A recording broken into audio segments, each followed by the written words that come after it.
Hello and welcome to round 2 of the Zwift Racing League, or ZRL Premier Division, live here on GCN Racing. Last week's opening round saw the best male and female teams on ZRL battle it out on a predominantly flat circuit around the Makuri Island, but the repeated intermediate sprints wreaked havoc and meant that it was a very selective race indeed.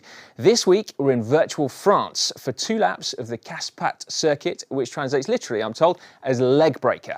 Excellent. Joining me tonight once again to provide expert insight as well as commentary is Hannah Walker. Hi Hannah. Hello. Hey, right, so the women are racing first tonight. Last week, as I said, we saw a very selective race, I think principally down to those regular, hotly contested intermediate sprints, the high average speed afterwards.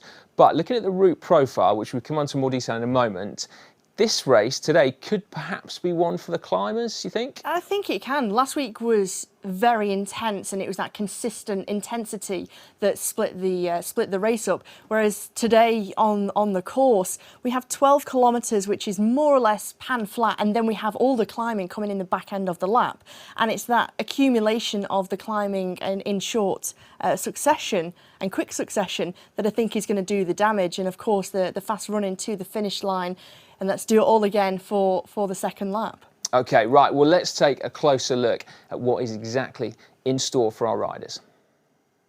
The Casse-Pattes circuit is 22.8 kilometres long, so 2 laps plus a short lead-in, giving a race distance of 46.64 kilometres, which is quite a long one, it's got to be said. Total elevation is just 300 metres, but don't be deceived, there is a sizable climb at the end of each lap, 2.7 kilometres at an average of 4%, but with pitches up to 7. So it's plenty hard enough to make a difference, and from the top, it's then only a short descent to the finish line. Now, prior to the KOM, there are 2 other sprint points, one on Pavé at 11 kilometres into the lap, and then the Aqueduct KOM, which comes just after, which is a 400 metre long power climb, both of which could whittle the group down from the back as opposed to attacks going off from the front. Now, as with last week, the race is a points race, so riders will be racing to accrue bonus points at each of the 3 intermediate sprints per lap, but points are weighted more heavily for positions on the finish line, meaning that once again, tactics are all important. Tactics that could be shaped by power-ups. So let's catch up with fellow GCN presenter Connor Dunn as he explains more about this very important subject in Zwift racing. One of the key differences between racing on Zwift and the real world are power-ups. They're awarded at random to riders at sprint points and K or QOMs throughout a race. What they do and how long they last for depends on which power-up you get, but usually they'll last for 10 to 30 seconds. This is part of the gamification of racing, which really adds some tactical intrigue to Zwift races. And you're going to hear about them talked a lot on commentary by Dave, Matt and Hannah. Normally, there's 9 power-ups available on Zwift, but in this week's Zwift Race League, there's only 3. And the Zwift Race League will actually be mixing up the power-ups, so there'll be different ones available from week to week. This week, it's the turn of the Draft Boost, the Burrito, and for the first time in competition, the Anvil. Draft Boost increases the draft effect experienced by a rider for 30 seconds. Now, this is a really valuable power-up, especially if you're beginning to suffer on certain parts of a course. Maybe you've just been put out of the back of a group. If you deploy your Draft Boost, you'll have a much easier time getting back into the protection of the bunch, surviving for a later date in the race. It's also really valuable if you want to launch an attack, because that draft effect is going to be increased when you're not following any wheels. So you have 30 seconds to put down the power and really try and get a big gap on the bunch behind. Burrito power-up, one of my favourite ones actually, I think because it reminds me of food, but it's actually another really handy power-up to use. Basically, this one, once you've employed it, anyone around you, they won't be able to get any draft effect from you. And you can see why that's valuable. Maybe you're launching an attack, you don't want someone to follow you, you want your competitors to work harder. Use this one and you get a really good chance to stay away and attack hard. The Anvil is an event-only power-up that lasts for 30 seconds. Tactically, it could be really significant this week, as in the Zwift Tour de France, riders were able to attack on a climb and then hold off other riders to the finish. When you use the Anvil, it makes you heavier on descent, so you descend faster. This could also be really handy if you're a featherweight climber. You've got over a climb, you've got the gap, deploy the anvil and you're going to descend faster, you're going to hold off the chasing pack behind, when perhaps usually you wouldn't have been able to descend quite as fast. I'm a rider that probably is a homemade anvil, but if I deployed it, I'd be absolutely flying down those climbs. Anyway, back to you guys in the studio. Sorry, I'm still chuckling at the thought of Connor being a homemade anvil there. It's why he was such a great teammate, actually, because not only is he an anvil on descent, he's also giving you a permanent draft boost when you're on his wheel. Anyway, we digress. Hannah, there's a lot of talk about this anvil, particularly on our ZRL WhatsApp group. There's little else, in fact, to talk about. Exactly. To recap then, it makes the riders heavier so they can descend faster. I mean, they can either catch back onto the group or theoretically stay away. How important do you honestly think it's going to be tonight? It's going into a little bit of an unknown, isn't it? Because we haven't seen it in the ZRL. The riders haven't experienced it here either. It's the first time. And I think it's going to come down to the tactics that we speak about as well. Not only your race tactics, but when are you going to deploy this anvil, if you even get it at one of the archers? Of course, the power-ups, they come at random for all riders within the ZRL, within Zwift. So for those riders, I mean, if you have one and you come to the final Petit QOM or KOM, if you have it, what if you're a climber? You attack going into the top of the climb and then you deploy that on the descent. You've already got a gap because you're such a formidable climber. Then you add around 10 kilograms to your overall weight, making you heavier for the descent, and you're able to gain more time. So it's going to be a real key point in the race for a rider to have that knowledge of when to use it. You certainly don't want to use it at the wrong point. You don't want to be using it on the climb or any part of the course where it's a drag or even a flat section, really. So the key point is make sure you use it on the downhill. Yeah, I mean, potentially riders could accidentally deploy it. I mean, riders do sort of, they use up power-ups they don't want, don't they, in the hope that they get a better one at the sprint point. Presumably no one's going to make an amateur mistake like that, right? You'd hope not. You just never know if a rider, it's just, you're already into that red zone, aren't you? You're already suffering and you want to get rid of it. You want to use it up perhaps. And it's one of those moments where you think, why did I do that? But you'd hope at this point they've still got their sports directors in their ear, communicating between all the riders, that the rider could say to the sports director, well, this is what I've got at the moment currently, and then there could be that element of the communication as well. So it's going to be an interesting one, Si. It will, won't it? Right, we are moments away from the start of the women's race now. I caught up with Lois Addergeest earlier, who was the winner of last week's round. She was feeling quite confident, as well she might, in fact, given the power numbers that she was putting out last week and consistently backing them up as well, sprint after sprint. I think we caught a glimpse of her, there you are, there are the power numbers, in fact, seriously consistent. Anyone who has ever done an interval session knows how difficult it is to do that, let alone in a race environment. So she is definitely one to watch, as is Kristen Kulczynski, we hear, of Team 2024. An out-and-out climber. Let's see how she gets on. We will head over to Matt and Hannah in the commentary.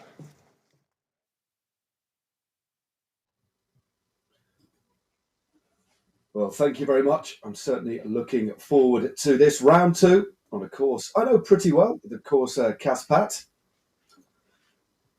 It's one of the longest races as well, at 46.64 kilometres. 310 metres of elevation, and there we go. So one of the hillier routes on this round of the Zwift Racing League. We've got several flat routes. Of course, we raced Murray Islands last week. They are the the new power-ups that we're talking about this week. The anvil, I cannot wait to see that deployed. The burrito, one of my favourites, and of course the draft as well. The riders are really going to have to think about the deployment of these on today's race. There's a couple of really steep pitches on the descent of the second climb of the day, the most significant climb, known as the Petit Climb, 2.7 Ks. There's pitches of 8% twice. One comes with about 2.5 Ks to go, and one comes with about 1,200 metres to go. As we look at the back of the field, the riders are off. Very flat start out of the pens, about a 300 metre run out of the pens. Laura Perry is the rider on the front for the Canadian squad. Amanda Coker, we're looking at the back of this field as well. So nobody detached from the field. And this is going to be, as I said, a real test of endurance because it's one of the longest races. It should come out at just over an hour and 4 minutes perhaps. 46 kilometres is, I think, the longest of all of the Zwift 6 rounds. There you go, 46.4 kilometres still to go, 200 metres in, just heading towards the marina. And this is the run-in that they will see. 2 more occasions, in fact, the last time they will swing right, and there is the finish line. In fact, we cannot see the finish line until about 200 metres to go. It does, in fact, come up very, very late indeed. And there is our first set of stats. Casse-Pattes in the lead there, tapping out just under 4 watts a kilo. Now, in terms of watts a kilo, I did a little bit of digging in the back end of the results to look at the numbers that Luce Adigis put out. She averaged 4.4 watts per kilo, which equated to 249 watts average, 278 normalised power. So that's the sort of numbers it takes to win at this level. So they've gone through the finishing arch, so there's 2 complete laps to go. And I think that might be an opportune moment for me to bring back into the mix Hannah Walker. Hannah, hope you're not too much out of puff. Just about recovered, Matt. Yes, not too bad at all. In the beginning here of round 2.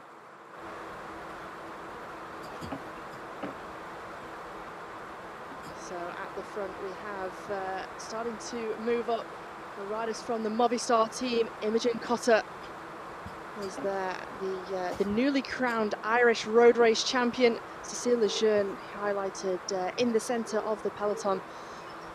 Hi. French rider racing yeah, no, can you close your mic, please? Esport.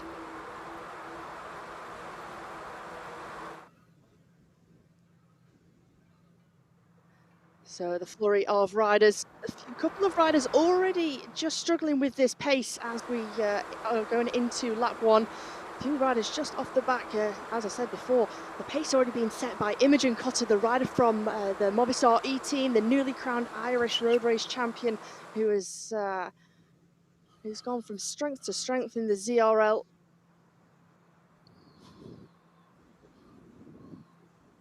We've had time to reflect on the last week's race and the results of what we've seen in last week's race. What were your thoughts on the dominance of the Aeonian race team? I think it was incredible, wasn't it? How formidable they were last week, and how many of the intermediate sprints, the points that they won, especially with Los Adigis, it was really quite incredible. Along with Estrate as well, Daniela Estrate. For me, they started to show some promise, didn't they, in the previous season of racing, and we started to see that experience, the knowledge, the cohesion between the whole team really come through. And last week was such a dominant performance. We knew they were capable, and we knew they were progressing through the ZRL, but last week to win by so many points in the end, in the team standings, was quite incredible, especially to a team who has been so dominant in all of the ZRL season so far, with Heino taking second. Of course, when it translates to those overall team points, with the 20 points for the first team across the line, 19 went to Heino. It's still all to play for, and I think the exciting part is across all of the teams, you have to have riders that are well-rounded, that are suited to those flatter stages where you have the high intensity. A day like today, where it could go either way. We have that 12-kilometre flat section at the beginning of the lap. Then we have the climbing all coming towards the back end of the lap. So you've got to have the diversity within the team for who can respond to the different courses needed. Of course, let's not forget as well, we have one team time trial. So for me, Aeonian, it was an incredible display of dominance, Matt. It certainly was. It really was quite astonishing. The team really did step up.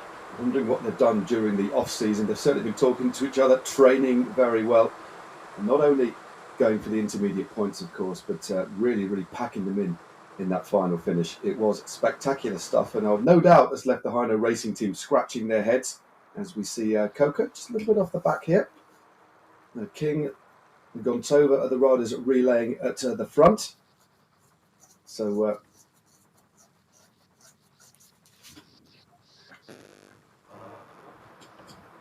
the group being led by Steph Clutterbuck of Movistar. 4.3 watts a kilo at the moment, very flat.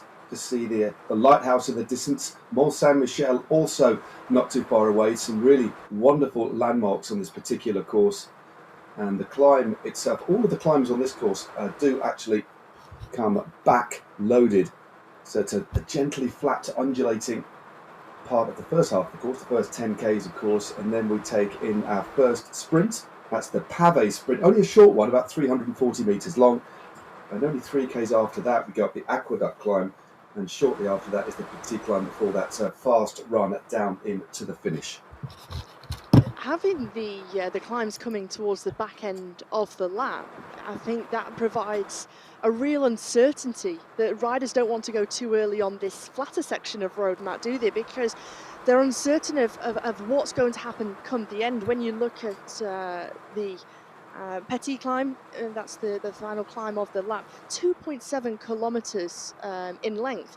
It's an average gradient of 4%, but it doesn't tell the full story, does it? Because it has some steeper ramps within there. Then we have the Aqueduct Climb, which is 0.4 kilometres, an average of 5%. So it's a real drainer from the legs, isn't it?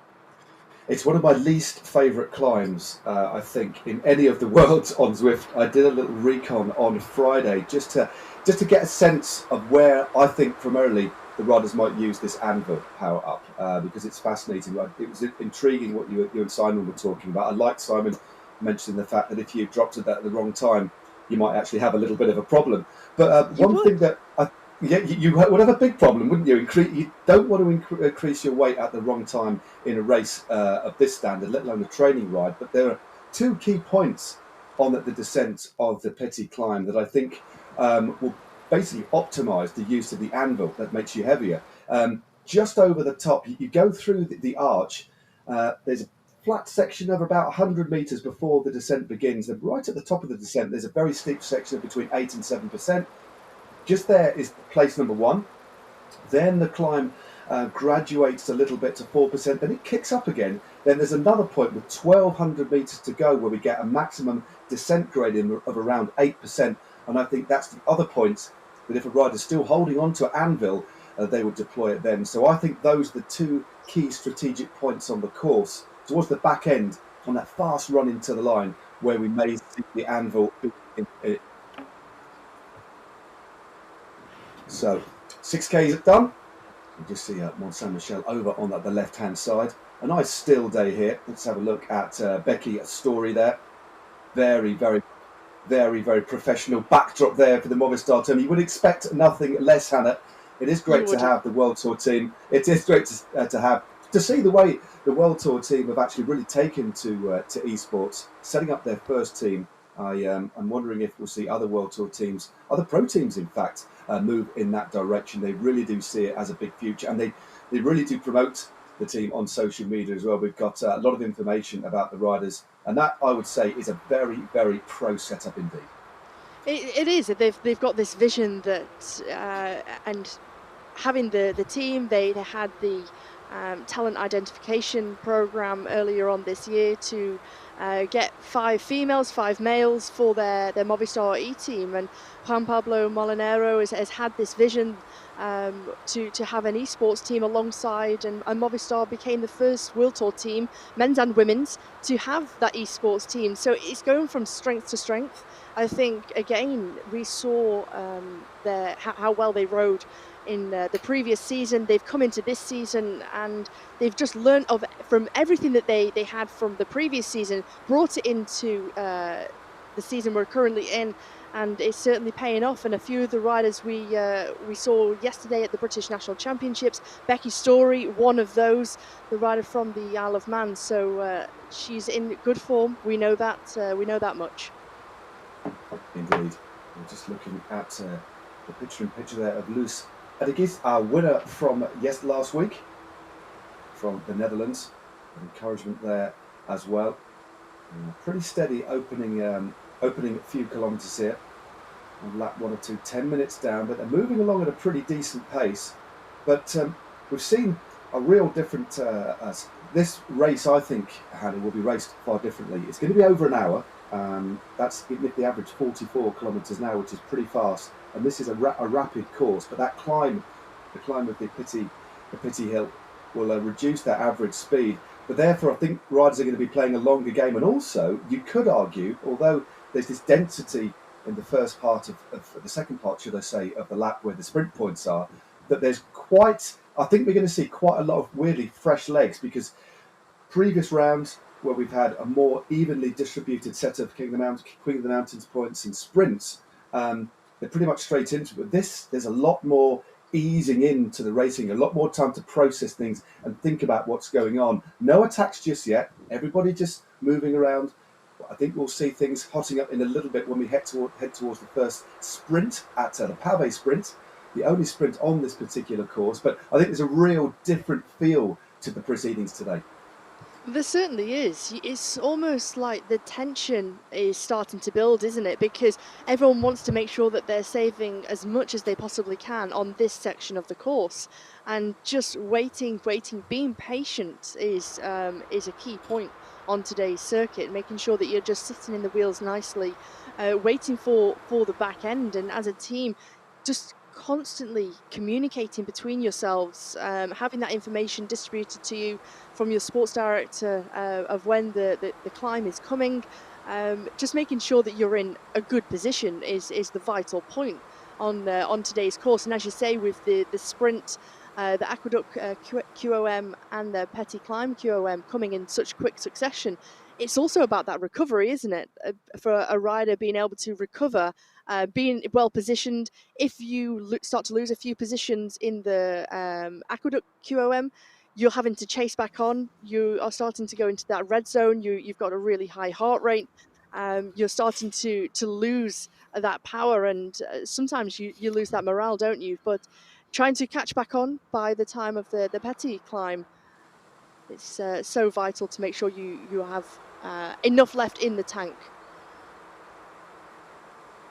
Well, Hannah, I'm going to jump in here for just a moment as the teams that we've got on screen right now all keeping their head above water, but I have a feeling a big moment is going to be coming up as we've got our first sprint at 11.7K in. So that windup has got to begin now, and I'm going to be looking at a counterattack after that sprint, to tell you the truth, Hannah. A team like 2024, on a day like today, they've got some real resources that they can throw to help Kristen Kolchinski out here. And one thing I'd highly recommend they do, Hannah, is get out in front of the problem and certainly try to whittle that group down the first time up the Petit KOM. That's not all that far off. And again, we're rapidly coming up on our first opportunity to score points out here today. We'll be taking all of the points that are garnered from our sprints, the Queen of the Mountain competition as well, and start tallying them before we get to the finale where there's 50 points waiting for our winner. There's Casse-Pattes moving up right now, as I have a feeling that 2024 is going to go all in for Kolchinski today. She really suits this course, doesn't she, Dave? Kolchinski, here is her teammate Casse-Pattes. For Kolchinski, you'd say she's one of the purest climbers, whereas you have Casse-Pattes, who is such a strong sprinter. She has a real fierce kick on her as we come up to 1 kilometre until the first pavé sprint. Yeah, and this sprint is going to be decisive. Right now, every team has been keeping their powder dry. We know what Aeonian's got up their sleeve. There's no doubt they're going to have an impact in the second half of this race, and I like the fact that they're showing a little bit of patience out here. Hannah, there is a huge chasm there if you look at the scoring from last week, from our top 4 teams to the rest of the squads that are competing. And 2024 is one of the teams that ends up on the right side of the ledger out there. Another name that has been popping up here that I'm going to be looking for after this sprint to become one of the riders that makes the first selection out here would certainly be Nadia Gantova. Super strong rider. We talked about her a little bit last week. Let's take a look back at the front of the peloton right now. You get a feeling that the fireworks are coming, Hannah. It sounds like we've got Matt Stevens back. Thank you very much indeed, Dave, for taking up the slack there, mate. Much appreciated. Always good to hear your voice. But yeah, definitely the pace is starting to pick up now. We'll be at that first sprint in around 400 metres, 400 or 500 metres time. As Dave said, we get that one at 11.7. So we've got the first set of points on offer. Which teams will be in the mix? That is the big question. Stephanie Sidlick is rolling through at the front. Mary Wilkinson, of course, third place last week. She picks it up, they hit the pave, couple of burritos. That makes the riders undraftable for 10 seconds. Heading around the corner, it's Alice Lethbridge, Beth Mackay that isn't too far away. Maria Marb of Beast Mode is moving through, but it looks like McIver rolls through to the front, kicking out a very big 12 watts a kilo, and she's opened up, well, a very, very significant gap, a third of a second clear. Nobody could respond. That was clear for McIver to take that win ahead of Verhaeren and then Lethbridge. So what a kick. Beth McIver, Hannah, is looking very, very good. She won that at a canter. She certainly did. That was a real stamp of authority, wasn't it? The rider from the Movistar E team in the pale blue jersey. The Scottish rider, we know how strong she is. We know how powerful she is. And she does have that upper hand. Now she's got to make sure that she can recover from such an intense effort. As we start to see a few riders, Caroline Williams just starting to open up a very slight gap. Nelson just follows that. She certainly has. Caroline Williams is from Canyon Esports, just rolling up the front. This is where the road starts to twist left and right, and there are a few more little gentle undulations which take us to the bottom of the opening climb, so not too much distance at all between the Pave sprint and then the Aqueduct Climb. The Aqueduct Climb itself very, very short compared to the longer affair of the Petit Climb. The Aqueduct only 400 metres long at 5%. And actually, Hannah, that particular climb, although you're sprinting to the line, it's actually flat, isn't it? All of the climbing is done just before you turn right, and the run into the line is more of a sprint than a climb, if we're going to be pretty honest. And it's almost like you're having to... Let's have a look at the replay coming up of that sprint. Let's take us through this one, Hannah. Yeah, McIver just got that initial jump, didn't she, over Alice Lethbridge of Hino in the red jersey, and immediately opened up several bike lengths. It was really quite something, because riders were going for this intermediate sprint. They were trying to pick up maximum points, and no one could respond to such a powerful acceleration and explosive attack almost from Beth McIver. Well, great. We should get a confirmation of that sprint in a moment. But as I just said, there's the sprint results on the left-hand side. Movistar took 10 points. Team Swedish Zwifters with 9. Aeonian in third. Hino fourth, beast mode. But we're on to the other one. I'm overlapping myself here because straight away, almost immediately, we are on to the climb of the Aqueduct. Already near the top of the steepest part. It's very, very short indeed. As they swing right, the road completely flattens. So the final part of this climb is at 0%. You can just look at the top right of your screen to see that. And we are seeing Williams moving to the front. Caroline Williams of Canyon Esports just about to be caught on the line by Tammy Miller. I do think Caroline Williams just took that one on the line. Yes, indeed. So the Aqueduct QOM taken by Williams ahead of Miller, Wilkinson and Shallow of Beast Mode. And these four riders look as if they've actually broken away. So this particular section of the course, very, very stressful indeed. Not a lot of opportunity to actually recover at all, Hannah. And look at the splits we're seeing here. Yeah, although we're on to a descent currently, as you've just mentioned, you can look at the gradients of the road or the top right of your screen. But that was a real stamp of authority there. You saw two riders from the Canyon Esports team, both together. We had Williams and Wilkinson, Scary Mary, who was picking up points there and just caused that little split. And I think, as you see, Matt, one of the first times that we see the majority of the riders within the peloton using and deploying those all-important anvils. We've spoken a lot about them, as me and Sai spoke about before. It's basically all that's in our CRL WhatsApp group.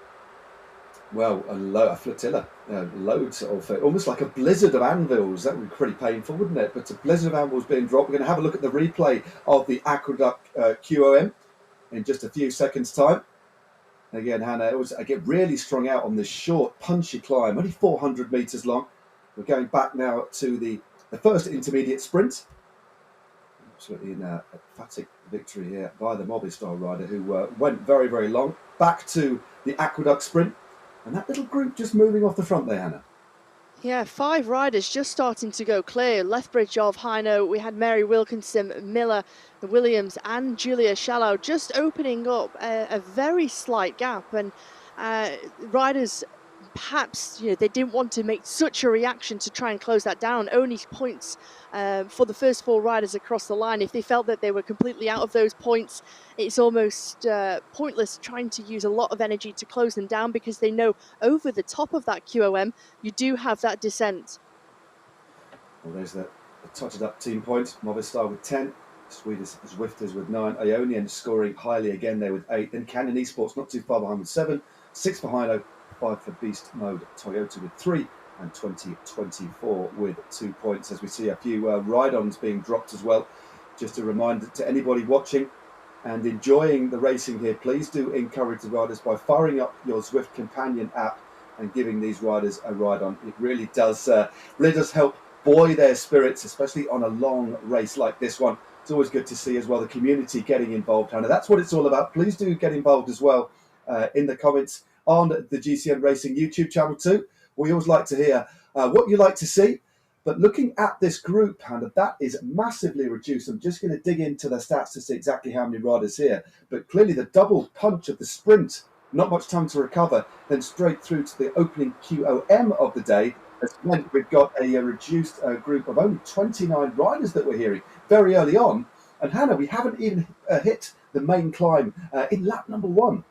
We said, didn't we, that the quick succession of the intermediate sprint and the 2 QOMs could provide a platform for some damage. And as you say, already after the first Queen of the Mountain, it has split this group. A lot of riders already starting to struggle with that pace.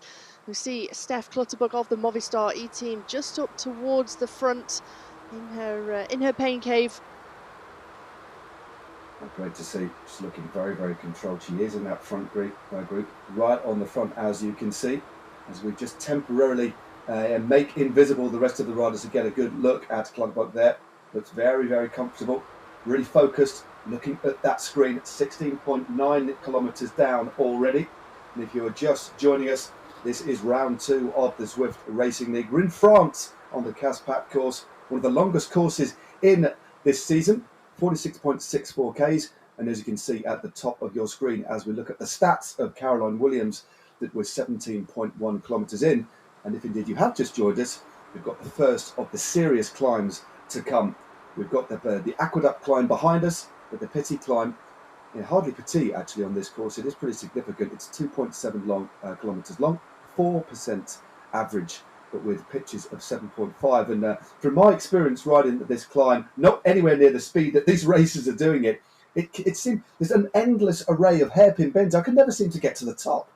It's difficult to get yourself into a rhythm, isn't it, Matt? You're quite right. It feels like the climb is forever going, although the gradient isn't extremely steep. It's just difficult to get yourself into a rhythm to maintain the power, really get on top of the gear as well. And with the uneven nature of the climb, that adds to that difficulty. And I think partially why it's perhaps called the leg breaker on this course. Yeah, it certainly is. Well, Tanya Miller is looking good, riding in about 3rd or 4th wheel. There's actually a couple of riders just starting to get dropped from this group. We have it, the group is spread out over 1.7 to 2 seconds, should I say. And then we've got one rider, Ariel Vaharan of the Aeonian Racing team, has just been dropped. She's the rider just off the back at 5 seconds. She needs to try and get back into that draft as soon as she can. But Kulczynski now moving to the front. Kulczynski was actually one of the riders last week, Hannah. Again, just drilling down and looking at the stats. 8th place on the day, but with the highest watts per kilo. So this 4.8 watts a kilo, Jude. So that's quite interesting. Another topic to talk about. But Kulczynski will certainly like the attritional nature of this course. She will, and she really thrives on a course which is really difficult. She has that upper hand, doesn't she? She's able to climb very, very well. She knows how to finesse and find herself within the peloton, and you can just see her style as well in her pain cave. She always likes to have a really big gear, a very low cadence, and really grind the gear in this out the saddle manner. She doesn't like to be sitting in the saddle, pushing the gear in the earlier points just to generate that mass amount of power. Look at the numbers. I mean, 5 was hovering at just Phenomenal. over 6 watts a kilo. I mean, again, a very distinctive, unique style that she has. almost as if she's doing weight training, but it is devastatingly effective, isn't it? Putting a lot of riders on the back foot here, certainly going to be suffering up this climb. It's a good few minutes of effort as well. At this sort of speed, it will take around 5 minutes of climbing, and it's a horrible climb for another reason. It's because there's no real run-up. You don't get a lot of momentum into the bottom of this climb. It's not as if you're dropping off a kicker and you can do the first few hundred metres carrying that extra momentum, as we see Mary Wilkinson just hovering in around second or third wheel there. And this group now down to about 25 rods. Another casualty, Anna Embring of Team Swedish Zwifters, is dropped, as well as Maria Frist. So this group really starting to thin out as we get towards the top of this climb. And another handful of points for the Queen of the Mountains competition. This is a real selection, even very early on into the... So Peters now moving to the front as well. Clutterbuck not too far away. We've got another couple of hairpins, but they're like really long straights on this particular climb. You can see the top, but it takes a long time to come. And then there's no immediate descent. You've got that 100-meter kind of plateau on the top. You do. You have the 8 hairpins, so at least as a rider, when you know how many hairpins to come, you can count those down. Really try and settle into some sort of rhythm as a rider, and just to try and match things. And you're starting to see the pace being set by Nelson is doing some damage to a couple of riders, just starting to lose touch as we go up towards the castle here. We have one of the riders from the Toyota Cryo RDT team. That is Stevenson, who is just starting to struggle. She finds herself, she has to dig deep as she approaches these cobbles just to get herself back into that draft point in the peloton. Yep, she's just managed, I think, to get herself back on. A couple of draft power-ups being used. Remember, no featherweight power-ups being used in this event at all. Just the anvil, the burrito, and the draft, as we talked about at the top of the show. And there we go. The breakaway burrito is being dropped to good effect as well. There's one more hairpin that they're going to go round in a few seconds' time. The percentage at the top right of your screen, round the hairpin bend, it kicks up to 5%. It's Cecilia Hansen flying the flag for Hino Racing. We know how strong she is. One more left turn, and then she'll run through that arch, and it looks as if she's going to take maximum points at the top of the first descent of the Petit climb. 2.7 kilometres done in very short order. They really did rip up that climb. This is where it's at its steepest, then it flattens out. But look at the splits occurring. Another couple of riders have been jettisoned, dispatched from the back of this group as the pace continues to be set by Cecilia Hansen. Peters there in second place for 2024, then Miller in third, and then Shallow of Beast Mode in fourth place. And classic move here, Hannah, over the top. A couple of riders just catapulting over the top of Cecilia Hansen. And here we go. Anvil deployed. Here we go. This is what we have been talking about since over the last week, wondering how this race would play out in the first race, where we would see the Anvil and the riders. We have Miller and Julia Shallow from Beast Mode powered by Rose, both using the Anvil to maximum effect. Straight over the top, they closed the gap to Hansen and then deployed this power up, making them heavy at 4:30 seconds and trying to maximize the benefit. Oh, brilliant stuff there. A few riders getting into that aero tuck because of the speed as well. So a bit of a dual purpose free speed there.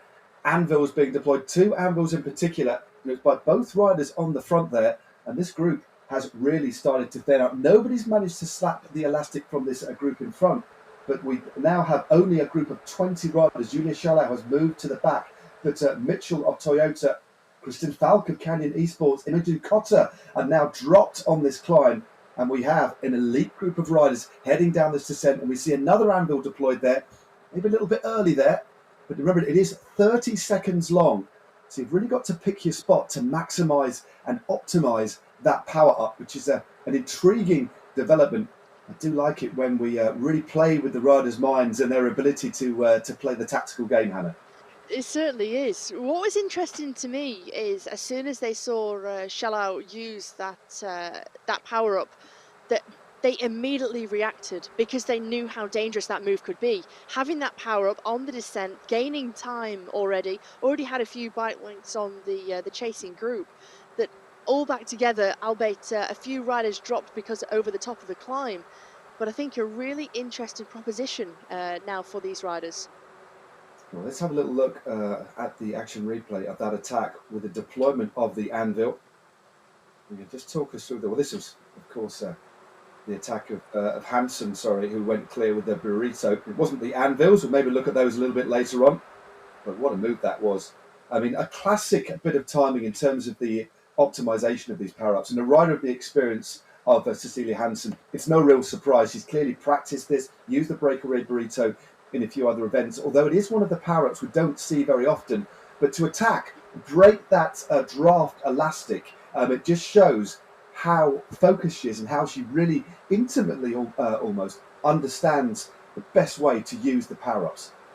She's one of the most experienced riders within Zwift. She was third at the World Championships last year, and she's one of those riders who spends so much time, has done so many races on Zwift over the years. So she has that experience, she has that knowledge. Although the burrito power up is relatively new in the ones that are available, as opposed to our aero power up, the draft boost or the featherweight power up. But Hansen really maximise the use of that burrito power up to break the draft effect for those riders, and made such an acceleration that no one was able to follow, not getting any of that draft, and open up that gap, Matt. Well, we're well into, there you go, 300 metres right on cue. You can see how late this final run into the line is. There's the 200 metre to go board on the right hand side. Of course, we do have one more full lap to go once we run through, and I must admit this lap has gone very, very quickly indeed. They are moving at a pace. I think we're going to be bang on schedule for around 1 hour and 4 minutes as Williams just goes through. And also Courtney Nelson from Saris as well. A couple of riders using the opportunity just to break clear here. But we only have 20 riders now at the front of this race. I certainly didn't think we'd see it split quite as much as this. I really don't. And some key riders have missed this one. But significantly, looking at the composition here, one team who have ridden a perfect race so far, Canyon Esport, they've got all 5 of their riders, Hannah, in this front group.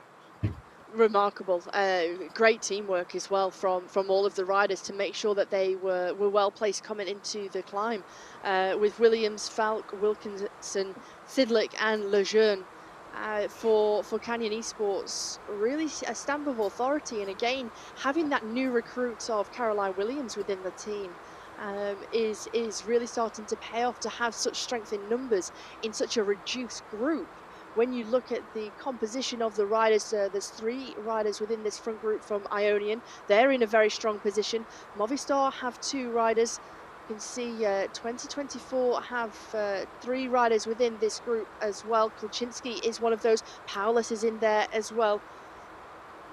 Yeah, right. And Beast Mode have 3 riders in that front group as well. Let's call it the main peloton. There's more riders behind than are in front at the moment. But 22 Ks down. Let's have a look in the pain cave of Stephanie Sidlick of the United States of America. Nice high cadence there. Looks pretty relaxed. Still, though, I say relaxed, she's still managing to put out a rather lofty 3.8 to 4.1 at watts per kilo, making it look very, very good. Beats per minute, as you can see. All the riders have to give these stats. They have to supply Zwift with dual power recordings as well. Zwift do take this side of things very, very serious indeed, and the governance is very, very important. So there are certain things that riders have to do. They have to weigh in at the start of the race. They have to supply the dual power source as well as wearing a heart rate monitor too. So it's the integrity of this sport, very, very important indeed, and it is something that Zwift take very, very seriously. So 21.3 Ks to go. Looking at the composition of this group, looking at what you've seen so far, how do you think, I'm going to put you on your toes here, Hannah, how do you think this race is going to play out towards the back end? Where do you think are the key spots where we could see some big moves? Well, the previous lap was really interesting, wasn't it? Because into the intermediate sprint, we lost a couple more riders.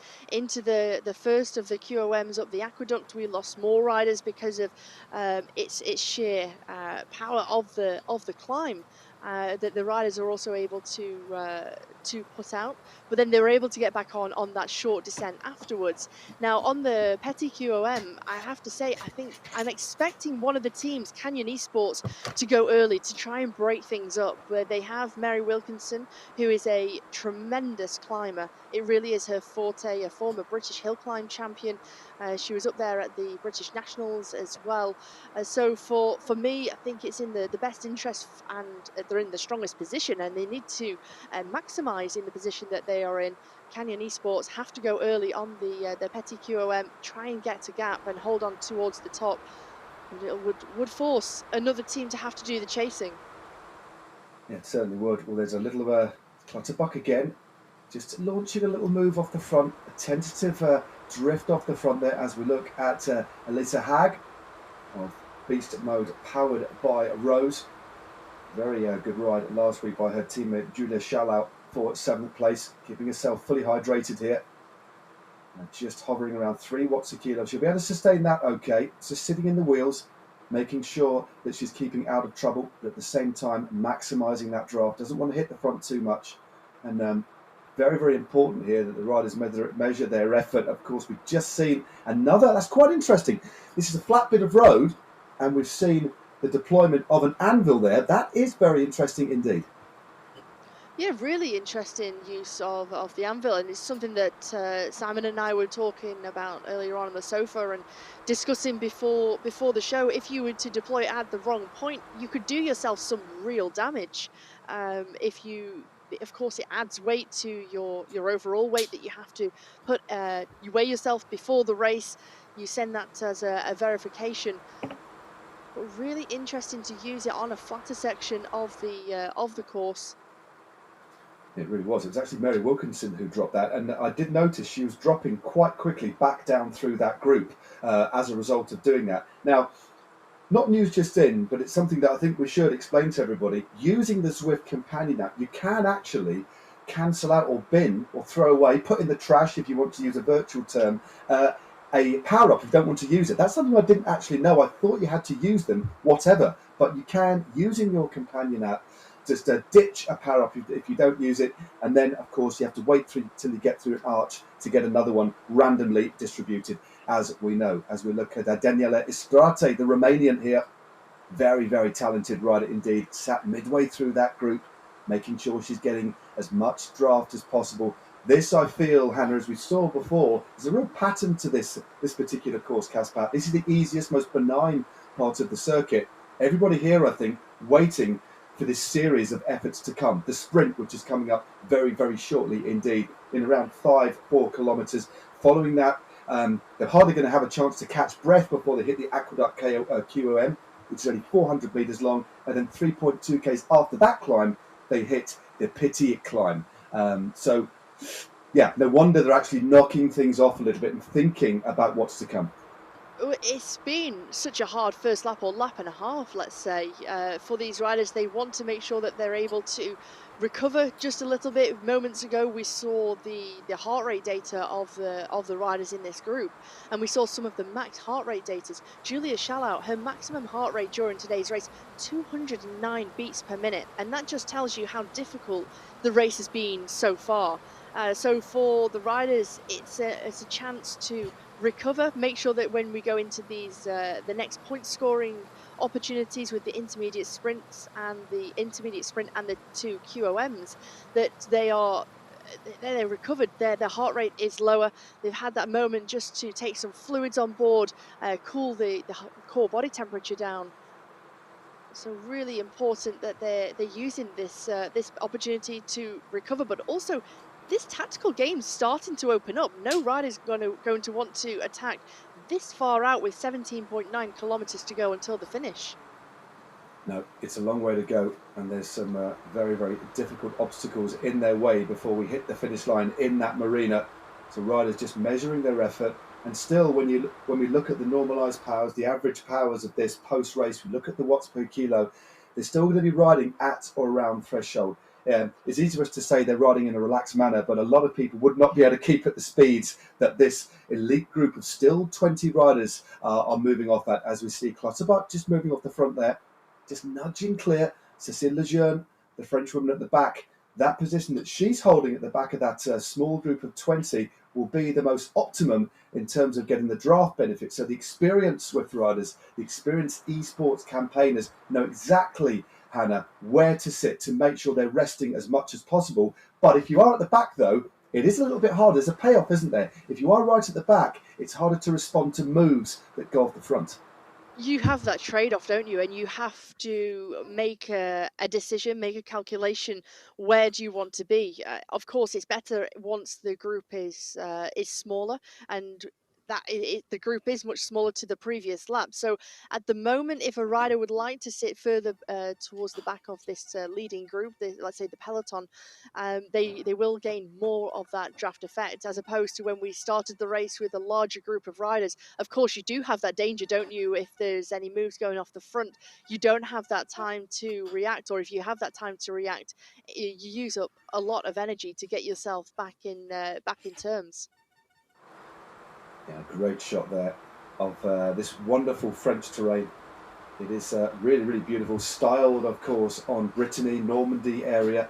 There's some lovely features, just following the coast road before swinging back inland land again and picking up just over another one of those little bridges, a little inlet out to sea, as Movistar now move to the front. Casse-Pattes not too far as well. Tammy Miller also at the head of affairs as well, along with Becky Story.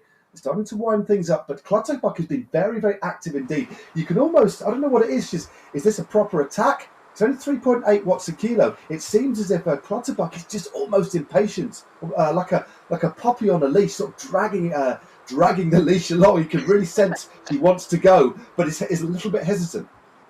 She is, and perhaps just rolling things over, rolling that nice gear at the moment, and you can see her data as well, 42 kilometers per hour, keeping a very nice high cadence as well, Clutterbuck. But as you say, perhaps just starting to get a little bit twitchy. She's wanting to go. She's got the legs to go. She's got the form.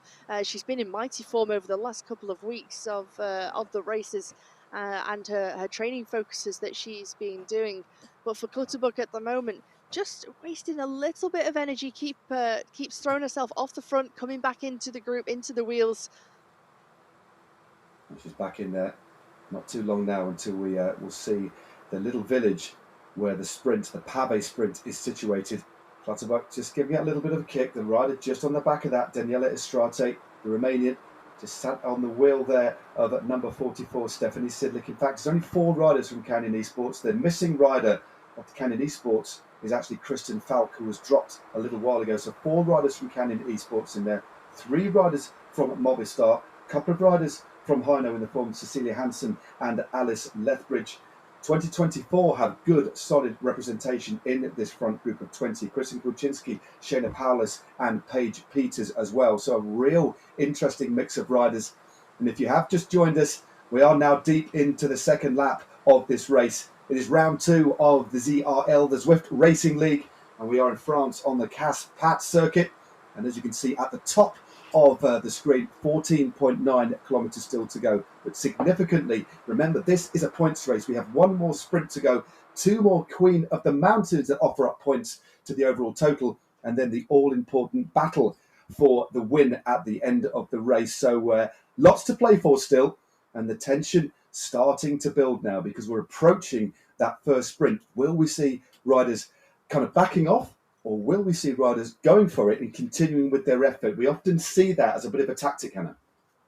We certainly do, and I think teams just starting to get their formation started and going into this next intermediate sprint. Canyon Esports just going up towards the front, just starting to position themselves well with Williams. Clutterbuck forever up towards the front, patrolling things for the Movistar Esports team as well. Tammy Miller there for the Toyota Cryo RDT team. So we go over this bridge. Becky Story, the rider from the Isle of Man, the British rider. Just again, they're constantly switching each other, aren't they? Between the Movistar E team, between Clutterbuck and Story. They're keen to try and, apparently, from what I can see, keen to keep this pace nice and high. Clutterbuck, Cécile Lejeune, also not too far away. She's just moving up on the left-hand side as well. Not touching the front. not actually putting her nose in the wind, as it were, as the road starts to change a little bit more wooded here. Lovely glades on the right-hand side, just following the river to the left. And this signifies some slight undulations. We're still completely flat at the moment, but very shortly the road will start to rise and fall almost imperceptibly. That will take us through to the opening sprint, which is on pave. And the riders will feel that extra resistance as well. When we see riders riding over different road surfaces on Zwift, the resistance, therefore the effort that it takes to move at the same speed, is increased. So it's harder to sprint on pave than it is on regular virtual tarmac. Exactly, and just like it is in real life as well, it's much more difficult and harder to sprint on the pave IRL, and that's replicated here on Zwift as we head towards the pave sprint. And you can just start to see that impetus start to begin now within this leading group. You can feel that tension is building. You can feel that the pace is starting to up as riders want to make sure that they're up towards the front. Big points on offer at this intermediate sprint, with 10 points for the first rider to cross the line. Before it was Beth McKeever who ran away with it. Well, Loes Adegeest is up near the front with Caroline Williams and Tammy Miller, and Becky Story now moving to the front. Clutterbuck as well. She is pressing on, 4.3 watts a kilo and counting, and she's opened up a half a second lead. She's gone very, very long indeed, and she's holding this one. Alice Lethbridge and Tammy Miller rotating behind. And she's now opened up a nice little gap of around half a second, approaching a second actually. This is an interesting move, although saying that, she's been brought back to heel immediately by Team 2024. Canyon Esports also rotating through just at the back there. Aeonian Racing as well. So it's all back together. Another interesting little move from Movistar there. Paulus, interesting to see Shayna Paulus, the rider, to close that gap to the rider from the Movistar E team there, because she's a rider that has a real strong punch, a real strong kick as we head towards the next and final intermediate sprint of the day onto pave sprint. And that flurry of power-ups goes with the burrito power-up, the draft power-up from these riders onto these cobbles, Matt. And Shallow in front from Beast Mode, using that draft power-up to good effect. Remember, 50% less draft, or more draft, should I say, for 30 seconds. But she's been closely flanked by Paulus. Well, Paulus goes straight past the American, passes the German, kicking up, maximising at just under 10 watts a kilo. Top sprint there by Shayna Paulus. So versatile. It's not often we see a sprint like this. She normally excels on the climb, but that shows the form she's in. Paulus takes that from Shallow. Then we have Hansen, Daniela Estrate, Lethbridge, Miller, Haag and Peters rounding up the 8 riders scoring points on the pave sprint. Shayna Paulus looking very, very good there. And somebody there, number 44, that's Stephanie Sidlick. It's actually dropped their anvil on this flat bit of road. Let's see, just watch her drop back through there. You can just see Sidlick on this flat bit of road, distinctly, Hannah, dropping to the back of this group. That's really intriguing to see that play out. Really intriguing to see her use it straight after that sprint and onto this flatter section. Okay, the gradient of the road is 0%. We're not climbing, we're not descending, but for her to use it at that point, really quite a surprise, because you'd have thought as we go towards the Aqueduct QOM, she would have saved it and kept it within her up her sleeve. And she's moved straight to the back of that group like a stone. But let's have a look at the sprint again in slow motion. Let's have a quick replay before we hit the Aqueduct Climb, because that's coming up very, very shortly indeed. Just talk us through these last few frenetic meters, Hannah. Yeah, Shallow opened up the gap very, very early, and it was that last-minute surge from Paulus of the team of 2024 just coming through and taking it in the final 30, 40 meters into that intermediate sprint with that draft power-up she had, and she just followed Shallow into that finish, into that intermediate sprint and underneath that arch, and just timed it right. It's perfect timing. It was indeed, Hannah. Perfect timing. This is that little bit of undulating road taking us to the QOM. Heino with 21 points now. Beast Mode in second to Heino, having a very, very good week so far. We hit the bottom of the climb. Remember, this is 400 metres. 100 metres of it are uphill. Then we swing hard right, 90 degrees, and then we sprint to the finish. So who's in the lead at the moment? Caroline Williams opening things up. Another couple of draft power-ups are being used. And the big acceleration by Shallow again. She sprinted for that intermediate sprint. Now she's happily going for this Queen of the Mountain. She's got really solid endurance, but it's Mary Wilkinson who goes straight over the top now. Scary Mary, third yesterday, a Zwift Academy finalist. Well, real campaigner here, but it looks as if she's going to be caught again. Shallow comes straight past her. What a ride by the German, using that draft power up as well. Mary Wilkinson will have to settle, should I say, for second place, and Louis Adigist, the winner last week, in third, and Shayna Paulus very strong again there in fourth. It always amazes me, Hannah, how some riders can double up those efforts. That's a true indicator of really good top shape and condition. It certainly is. That shows the riders' form to be able to go for the intermediate sprint. Both Paulus and Shallow were two of those riders battling it out, to be able to recover in such a short period of time, and then to have something left for that Queen of the Mountain there, and to be battling it out, for Shallow to be overhauled by Wilkinson, and then as we made that right-hand turn, to come back at the last moment and take maximum points. It's really impressive and shows a huge indicator of the form of Shallow and Paulus. It does. Well, let's have another look at that QOM. The Aqueduct Climb is done. This is Mary Wilkinson. She looked as if she was going to have this one. It was a proper ding-dong battle between Shallow and Wilkinson, but using that draft power-up to absolute perfection, the German rider from Beast Mode powered by Rose takes victory from the Scot. And there we go. What a move that was. Perfect. And it's still 20 riders. I thought those little moves would have actually maybe shaken this group up a little bit. We do still have 20 riders heading towards the finish. We've got the small matter of the Petit climb, 2.7 kilometres long, remember, 4% average gradient for that climb with pitches of 7.5%. And there's the situation at the top of the points rankings so far today. GCN Racing equal with Beast Mode with 21, 2024 there with 17, fourth by Aeonian Race Team with 15, then Movistar Canyon Team Swedish Zwifters, and then Toyota Cryo RDT with 8 and 8. So really tight at the top here, Anna, today. Very tight at the top, but just looking at the makeup of this group, Beast Mode powered by Rose, who are tied on points, they only have the two riders in this leading group. And with Hino, they have, we're just trying to see over the overhead shot here, 3 riders for Beast Mode powered by Rose, 3 riders for Hino. So both teams have an equal amount of riders locked on the same amount of points overall as it currently stands. Shallow, though, she is a rider who knows this course very well. She holds the fastest time on the course with 30 minutes and 5 seconds, which she set not so long ago.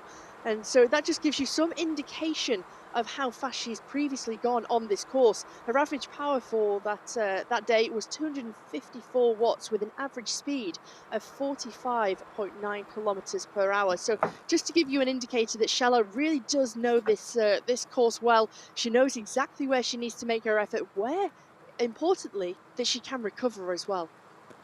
And clearly, the riders can train on these circuits at the kind of pace they want to, get used to those efforts in between the sprints and in between the QOMs as well, and know the effort that it takes to not only go through and possibly take maximum points, but to kind of just relax a little bit, almost like an over-under effort when you go for multiple Queen of the Mountains or point sprints within really close proximity. But it's something that can be practiced, and clearly Julia Shallow could not only ride a good average speed for the fastest lap ever, but also measuring her effort in between those distinctly important parts on the circuit, just to score as many points as she can. And that's what this is all about. This isn't just a TT, is it? It's not just about riding at threshold. Ultimately, it's about gathering as many points for your team. Of course, there's a lot of kudos in the individual winning one of these. It's a really wonderful race to have on your result sheet, on your virtual Palmares. But more importantly, it's about accumulating as many points as you can, because the best team, or the team that accumulates the most points at the finish and at the intermediate sprints, is the team that will win on the night. So 6.9 Ks to go. 2.7 of those, Hannah, are going to be uphill. These riders know what's to come. They know that it was pretty selective last time, although saying that, quite interestingly, this group of 20 was already made before the climb. So will we see as big a shape up as we think? who will be the riders that want to really put the others under pressure. And I think the riders that don't pack a punch at the finish will want to try and thin this group out as early as they can. As we hit the lower slopes now of the Petit Climb, this is where it really slowly starts to ratchet up, almost like a ramp test. It does, and we see Casse-Pattes of the 2024 team in our picture-in-picture, just getting out of the saddle there, sitting nice and tightly towards the back of the group, just saving as much as she possibly can, benefiting from that draft effect. And 2024 in a very strong position here with Shayna Paulus in the group. Trying to see how many other riders they have here. Just another rider, Kulczynski, also there, I think, as well. But for these teams, for these riders, it's got to be a patient game. We know 2.7 kilometers with the average gradient, with the 8 hairpins that the riders have to contend with. It's a long way. You don't want to go too early, blow up, go too far and too deep into that red zone and be unable to recover, Matt. Yes, 3.2 k's to go at the top of this climb. These are the lower slopes now, 4%, but that belies how steep things get at the top. And as we've said, 8 hairpins, but they don't come in rapid succession. They close up a little bit near the top, but there's just these long straights, and it's very easy to forget and lose count of the hairpins. I always struggle, as I said before, on this one, as we see Bruni now just starting to lose contact actually a little bit. They're being urged on. So Bruni starting to struggle. She needs to try and stay within that slipstream, within that draft, and she's done a very good job. She gets back onto the wheel of her teammate. Remember, 2 riders from Beast Mode, powered by Rose, in this group, Elisa Hag and Merle Bruni, and she has managed to get back in. Good riding by her. We're focusing on Nelson at the moment. Got Nelson from Saris in the mix, the only represented rider from Team Saris, in fact, wearing number 72. The rider from the United States of America. This is where things get a little bit steeper now. 7% now. I'm expecting one of the real attritional climbers to try and put the other riders under pressure. Mary Wilkinson riding in 2nd position. Tammy Miller also there. Whitelaw, Hansen, all the real classic riders that love a hard race are now moving to the front, Hannah. And starting to do that damage. You saw one of the riders from Beast Mode, powered by Rose, begin to get distance. She fought her way back now, again getting that distance. So slowly but surely, there are riders who are really starting to suffer with this sheer pace being set by Tammy Miller of the Toyota Cryo RDT team. So although at the moment we haven't seen a huge split in the leading group, riders really starting to feel this now, as Williams takes over at the front for Canyon Esports. Yeah, Williams setting a really good pace. They've got 4 riders in the front group here. Williams, Wilkinson, Sidlick and Lejeune, the French woman. You can just see those 3 jerseys, middle of the pack, whilst Williams sets that pace at the front, and she's opening up a little bit of a gap as we look at the stats of Courtney Nelson. Pretty much every single rider to stay at this pace on this climb needs to be putting out well over 5.5 watts a kilo. As you can see, Courtney Nelson, they're almost touching 6 watts a kilo. 13 ride-ons for Courtney Nelson, 4.8 k's to go. Please do get behind these riders. If you're sat there with your phone, with your Zwift companion app, fire it up and give these riders a ride-on, just to help them through this really difficult patch. Look at Monolly Keller there. Looks like she's in the garage there. A very nice clinical, almost a Formula 1 looking garage with a green screen. Out of the saddle is Keller. 5.8 watts a kilo. A little burrito is being dropped there as well by one of the Aeonians. That's Monolly Keller. That will make her undraftable. So she's just holding on. I think at this point, whatever power-up you've got, as long as it isn't the anvil, you want to deploy it on this climb just to see if it will give you a modicum of help, just to stay in the group. Interesting that she deployed that power-up with Kulczynski on the wheel, making Kulczynski not benefit from any of the draft. Really interesting. I wonder if that was done deliberately.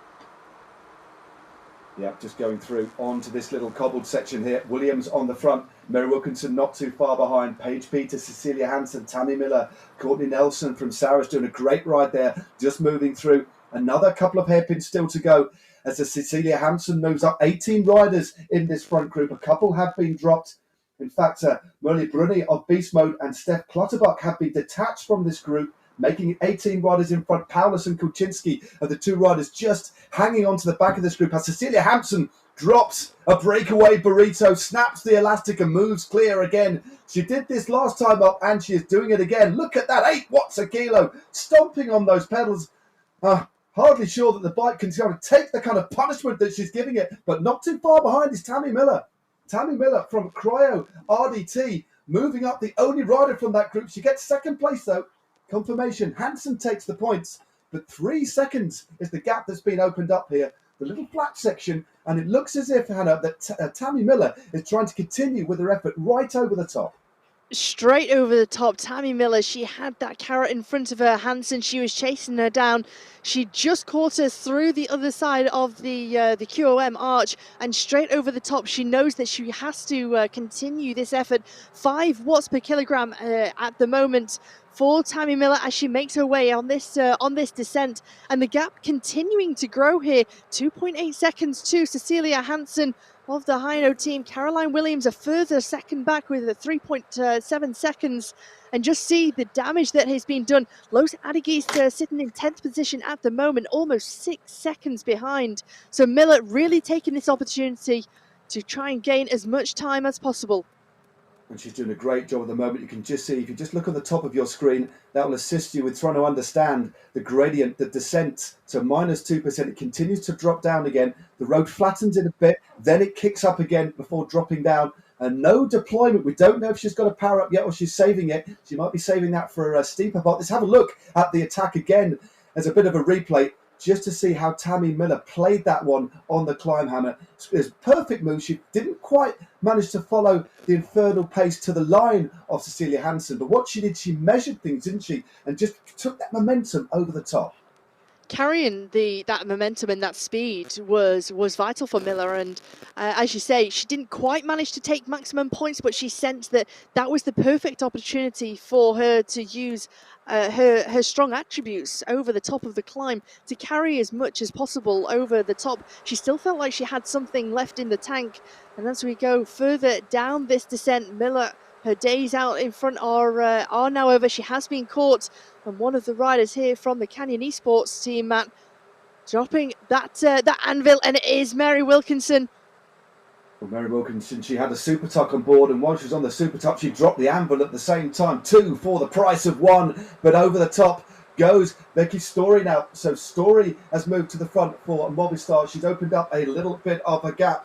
So Story looking good. It's only a very narrow one, half a second if that. This is where the road flattens ever so slightly and then starts to drop down. You can just see in the distance, middle of your screen there, top middle of the screen is the 1 kilometre to go board. This has been a spectacular race, action-packed, attritional and long, well over the hour. Story gets into that aero tuck again from the Isle of Man. 1.2 Ks to go and counting. This is round 2. The course is Casse-Pattes, and they are back together now. The Flamme Rouge, it beckons. The Flamme Rouge has passed, and it looks as if we're in for a sprint here, Hannah. You just saw her come out of that super tuck just a little bit too late for me, Matt, I think. And by the time she got back on the pedals, got the power back up. Full Story, though, she's making her way back through this bunch again. She's going to go for a second time, I think, the rider from Movistar E-Team. But look at this, Canyon Esports, they're starting to gather themselves up towards the front of this group. Williams is there, Lejeune is there, Mary Wilkinson is there as well. 4 riders for Canyon Esports, all there waiting, ready to pounce. Just over 500 metres to go now on round 2 of the ZRL. The finishing straight only comes into sight with about 150 metres to go, and that makes it that bit more difficult to work out. But Story now on the front, opening things up. It's Beast Mode powered by Rose that is now in front. A burrito has been dropped from Shallow. She's been active earlier on. She's stealing a march, 200 metres to go, but going over the top is Mary Wilkinson. Mary Wilkinson rounds the corner, but another power up has been dropped and some draft power up here. It's going into the front now. It looks like it's going to be Aeonian Racing that take one. Adagis makes it 2 from 2. What an amazing sprint by the rider from Aeonian Racing. The rider from the Netherlands on the flat of the coastline here in France takes win number 2. Absolutely astonishing stuff. Timed again, Hannah, to sheer perfection. That was absolutely incredible there from Los Arakis. Absolutely remarkable to come at that late moment in the race. Again, dropping that draft power up to perfection and just making the most of it, coming late into that finish line and overhauling Mary Wilkinson, also Julia Shallow as well. So for Los Arakis, wow, 2 from 2 for the Aeonian in the individual victory on the night. But how will they fare in the team standings? We're going to have a look at that again in just a few moments' time. Let's spool back the virtual tapes and take a look at that again.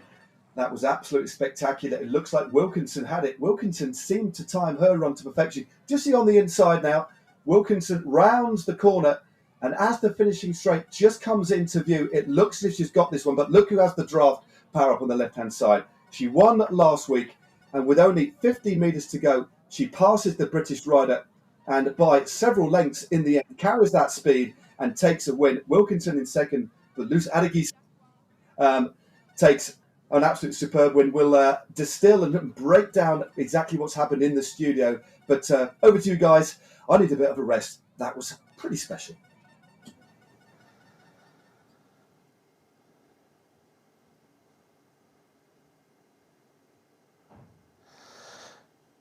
Wow, what a race. That looked hard. And I say that as someone who, like many of you, will probably be facing exactly the same course in tomorrow's community ZRL divisions. Yeah, that's going to be tough. Splitting on the first KOM after just 13 kilometres, down to just 29 riders, yet more shed by the end of the first lap, and then that brutal finale. What a finish from Los Arakis there, making it 2 from 2, like Matt and Hannah said. We've got the finishing results now, I gather. So this will be for the individual riders first and foremost. There we go then, confirmation that Arakis gets it ahead of Mary Wilkinson from Canyon Esports. Shayna Powless there in third. Vicky Whitelaw from Team Hino in fourth. Julia Shallow, she was the the lap record holder, you'll remember from prior to this race. Then we've got Tammy Miller. She was phenomenally strong up that final KOM, but didn't quite get the gap needed to take her all the way to the line. There's 3 Canyon Esports riders very ominously in that top 10. So it's going to be interesting to see when we get the team results whether they have managed to take the win this time around, or indeed whether Arakis Aeonian team have managed to get that again for the second week running. Some interesting tactics at play there. Now we spoke to Arakis earlier on today. Unfortunately, we didn't have time to show you the interview in the pre-race show, but she was talking about tactics and how they were going to weigh it up as a team prior to tonight and during the race itself as to whether or not she would be going for the intermediate sprints like last week, whether she was going to try and just hide in the wheels and then go for the final sprint. And it looked, to my mind at least, like she was waiting for that final sprint finish. Now, I believe we've got the team results in now, so we can just head over and take a look at those. Canyon Esports, there we go. That ominous 3 riders in the top 10 meant they get a pretty sizable 117 points. Hino Racing, second for the second consecutive week. Aeonian race team there in third this week. Team 2024 in fourth. And then Beast Mode, powered by Rose, in fifth there as well. Right. The men's race is very nearly upon us already. So Matt has not had much time, in fact, to get his breath back. Will Canyon Esports be able to do the double this week? No doubt the men's team are going to be out for blood after unfortunately missing out on the win last week to the next esports team. Right then, we are heading over to Matt and Dave now for your race. So next up will be the men. Should be a spectacular race. The same distance, of course. Casse-Pattes, 310 metres of elevation, 46.64 kilometres. 2 sprints at the Pavé section, and then 2 King of the Mountains as well. The Aqueduct KOM and the Petit Climb KOM. There we go. Total elevation gain today of 310 metres, and one of the longest rounds in all of the Zwift Racing League this season. They are the power-ups we're going to be seeing today. Lots of talk, lots of speculation indeed about the anvil, the burrito, the breakaway burrito, and then the very familiar giraffe power-up. And to talk through today's race and look back a little bit on a spectacular women's race, Dave Tal. Dave, great action in the women's race, long attritional affair. I'm very much looking forward to seeing how the men tackle this one.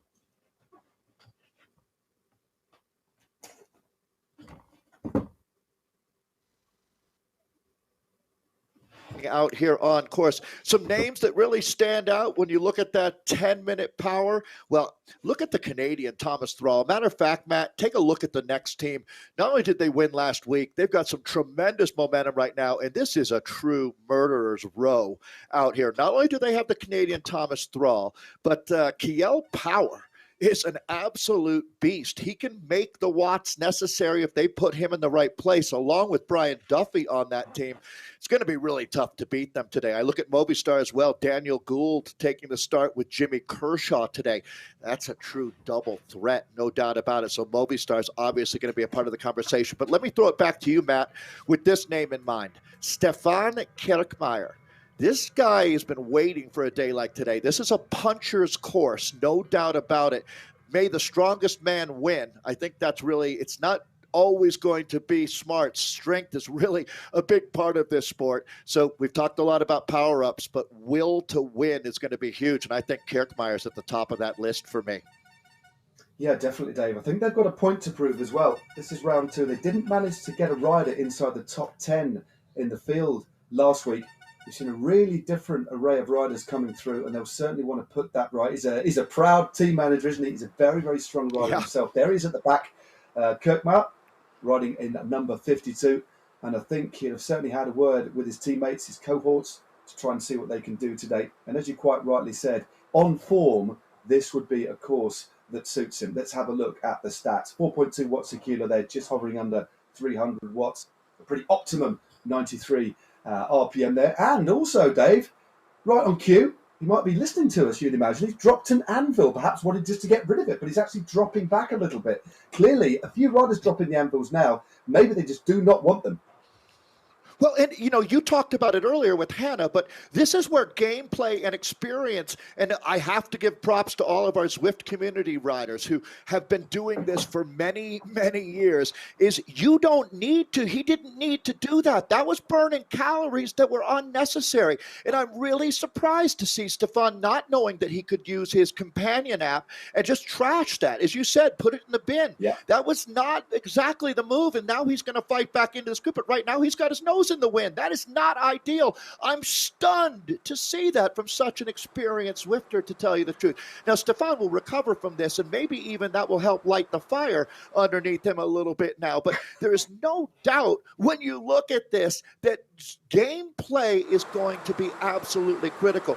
There's a couple other names. Ollie Jones comes to mind. Ollie was 4th in the World Championships last year, and he's got to be really champing at the bit right now to get back into that world champion. He's a New Zealander. He has a speed skating background. And Matt, we've really learned that the multi-discipline athletes that come into Zwift seem to have some type of psychological advantage, whether it's speed skating or rowing or cross-country skiing. You see them doing very well back here. So Matt, let me throw it back to you. We've got the group together. I think really the first critical point comes up here at that sprint arch at 11.7K. This is Ollie Jones that we're looking at now there in New Zealand. Yeah, Ollie Jones looking good, comfortable, sat in the middle of that group. Again, makes it look very, very easy. Just cruising along there, just over 4 watts a kilo, touching nearly 400 watts then. But that was really interesting when we saw, it wasn't only Kirchmeier there, Dave, that we saw drop that anvil power up. Just looking, there was several other riders who had it. And did you see what it did? They were moving back through the group very, very quickly indeed. So even on a flat bit of road, if you deploy that at the wrong time, it's going to put you on the back foot. We saw Mary Wilkinson talked about it with Hannah in the previous race. Mary Wilkinson did exactly the same thing, and she dropped straight to the back of the group and briefly lost the wheel. Very, very intriguing indeed. We talked about marginal gains, Matt, for a decade now. How about marginal losses?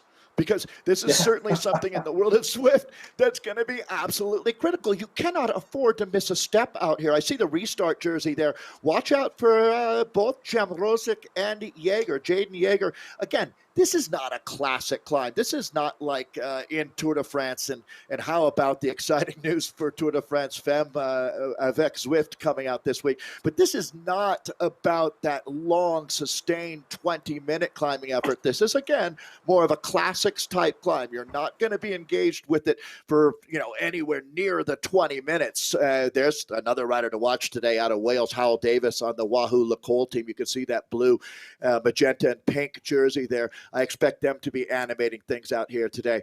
As we take a look at the group together, I'm expecting, Matt, that this run into the first sprint, we're going to see a split immediately after, before we get on to the climb. We talk about the Aqueduct, but really it's Petit KOM where most of the damage is going to be done out here. Back to the front of the group, and they're on cue, Jaden Yeager racing out of Wisconsin. Now, he's a master national champion here in the United States. He's known as a dominant time trialist. This guy is a watt monster.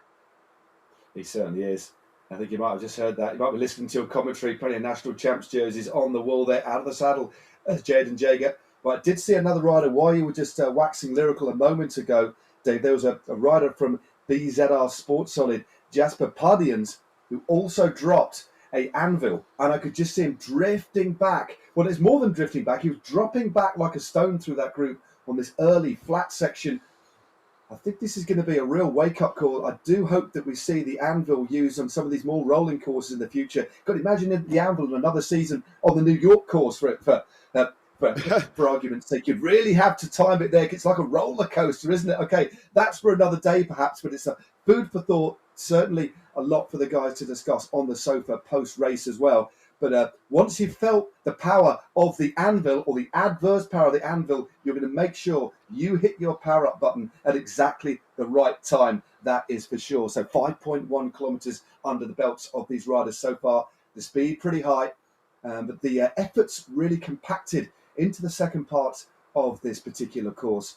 It's a big circuit, big lap, 22.8 Ks, but the pavé sprint, as Dave said, and the Aqueduct Climb, followed up by the Petit Climb, all come in relatively close proximity. So Dave, it really is, to coin a commentator's cliche, it really is a circuit of two distinct halves. Yeah, a tale of two stories, right, Matt? I want to go back to what you were talking about with Jasper Pardians. He's, when you look at it, he's a 72 kilo rider, but he can make massive numbers. There's another guy, Eddie Oily, the South African on Toyota Cryo up near the front. They're going to keep the pace very, very high coming into this first sprint. It's worth noting that the points on offer out here, Matt, you do talk about the different sectors out here. Well, there's a lot of points to be picked up at these sprints. We take all of the KOM points, which scores 5, 3, 2, and 1. So that only scores 4 deep, whereas with the bonus sprints that we've got out here, 10 points on offer, maximum bonification. And then we work our way down from 10 to 8 to 6 to 5, and then it counts down straight to 1 from there. As 8 riders will collect points. So more riders collecting points in the sprints, that's going to be very, very bad. That will make the difference, no doubt about it, when we tell the final story at the end of the last chapter. This is a Just van den Bosch that we're in. Now, there's a lot of teams, Matt, that are looking to make their mark out here, and Finesse Esports is certainly one of them. Remember, this is the team of Christopher McGlinchey, who is more than a dark horse today. He's a Palomino. He could do anything out here today, I would say. And McGlinchey out of Northern Ireland is one of the riders I'd keep my eye on in the finale, Matt. Yeah, McGlinchey making the transfer over to that squad from Vitus. He's won some big esports races in the past. He's a very, very accomplished road rider as well. And I do think this course will suit him. And I do think the distance will suit him as well. We see some of these league races, these Zwift races, around 40 minutes. This is one of the longest at 46 Ks. We saw the women do a very, very respectable average speed. They just over an hour and 4 minutes at 46 Ks. That's going to equate to around 44.5 Ks an hour, which is very, very quick indeed, as we get a lovely look at this beautiful French vista. Mont Saint-Michel over to the north of your screen. A few sheep scattered about. It almost makes you, Dave, want to sit back, pop up a picnic table, get a baguette, and have a glass of red wine. It really does. And look at that big the hay bale display of a bike as well. They've really put a lot of work into rendering this world, haven't they? I couldn't agree more. As a matter of fact, I think this might be the best course that we race on all year long, no doubt about it. And Matt, you're right. I'd go for a croissant right now, to tell you the truth. It's a little earlier here in the United States. Yes. So how about a cup of coffee would be nice as well. But look at this, Matt. It's getting a little bit rugged at the back of the group. We talk about, you can see another anvil being deployed in the middle of the field there. So this is an interesting day. As an American, I feel like the burrito is inappropriately being used for this power up, to tell you the truth. We love burritos so much here. So 2.5 meters around you. So if you were to see someone, there you go, a couple burritos being deployed. So there's no draft coming off of that rider for 10 seconds. And that's 2.5 meters. So that's, that's very close to 10 feet. The anvil lasts for 30 seconds, and there's no doubt that will be a game changer here today. Draft, and you saw that was perfectly used by, both Julia Chalau and Loos as she wins the race with absolute awesome gameplay by the Dutch woman there to win in our women's race just a few minutes ago. But back to you, Matt, as we take a look at the front of the group. That sprint coming up in, let's call it 2.5K. 2.5 Ks, yep. We've got a good PIP, picture-in-picture of Chris Yip there, the Canadian riding for the world of elite Zwifters. They had a very good ride last week. Remember, they had Leandro Mesenio of Argentina in 4th place, so they've got some very, very good riders up their sleeve. As we get our first look at Lionel Villasan rolling up here, just moving to the front, getting himself in a good position. It's a pretty decent move. They're just riding alongside Veals there, Wool as well. So Cryo RDT now moving through to the front, but good to see Lionel Villasan. Again, very consistent. And there he is, right on cue, headband on, smiling. It's Dave, he's smiling at us at just under 6 watts a kilo. I mean, it's almost rude. Well, this man is absolute legend status in the world of esports. They call him the Duck. He owns a duck that's probably within about 20 meters of him right now. I think that his duck, Gilbert, probably hanging out right outside of his pain cave here. Lionel, such an interesting story. He was one of, without a doubt, the most dominant riders throughout the first 3 seasons of the ZRL. He says, now you see the Belgian flag there. Lionel is in Belgium, but is identifying now as a Croatian when it comes to his nationality. There's so many interesting things that happen in the world of esports, and I have a feeling, so we were talking about Jasper a little bit earlier. There's a few Belgian riders. Kiel Power is another on the next team. Kiel Power can make 6 watts, and again, Matt, I'm not saying this incorrectly, 6 watts per kilo is his 20-minute power. That is out of this stratosphere when you think about it. And Lionel Villasan is one of the guys that lives in that same neighborhood. If Lionel goes out of the top 10 today, I will be stunned. And absolutely, this could be his breakthrough win. You notice that Lionel Villasan plays all of his cards correctly at this point. He is sitting in the sweet spot of this group. You don't see Lionel dropping any anvils or burritos right now. He is laser focused on getting a result for his Canyon team, and Canyon has been the most impressive squad that we have seen. And I must say, when you look at it, the teams that have dominated in the past, not all of them have been able to hold on to that spot that they've got on top of the mountain, but Canyon doing a really good job to start this season. There's another Belgian rider to watch. Without any question, Belgium as a nationality comes in as the strongest country, Matt, in my mind. Leonard Tugels, we've seen him put together some stunning breakaway rides. Would not be so. If you give this man 2 seconds with 2K to go, you're not bringing Leonard back. Yeah, Tugels, very talented indeed. Rides on the road at a continental level as well.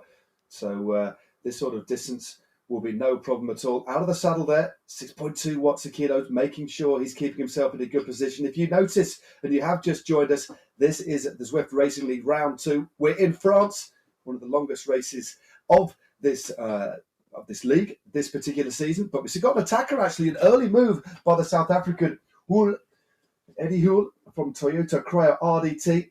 Kicking out just under 9 watts a kilo, gone very, very early indeed, but he's been brought back to heel very, very quickly by the combined might of Christopher TM of Beast Mode, and again, that man, Lionel Villasan, keen to try and make sure that his Canyon Esports teammates are going to score some serious points here.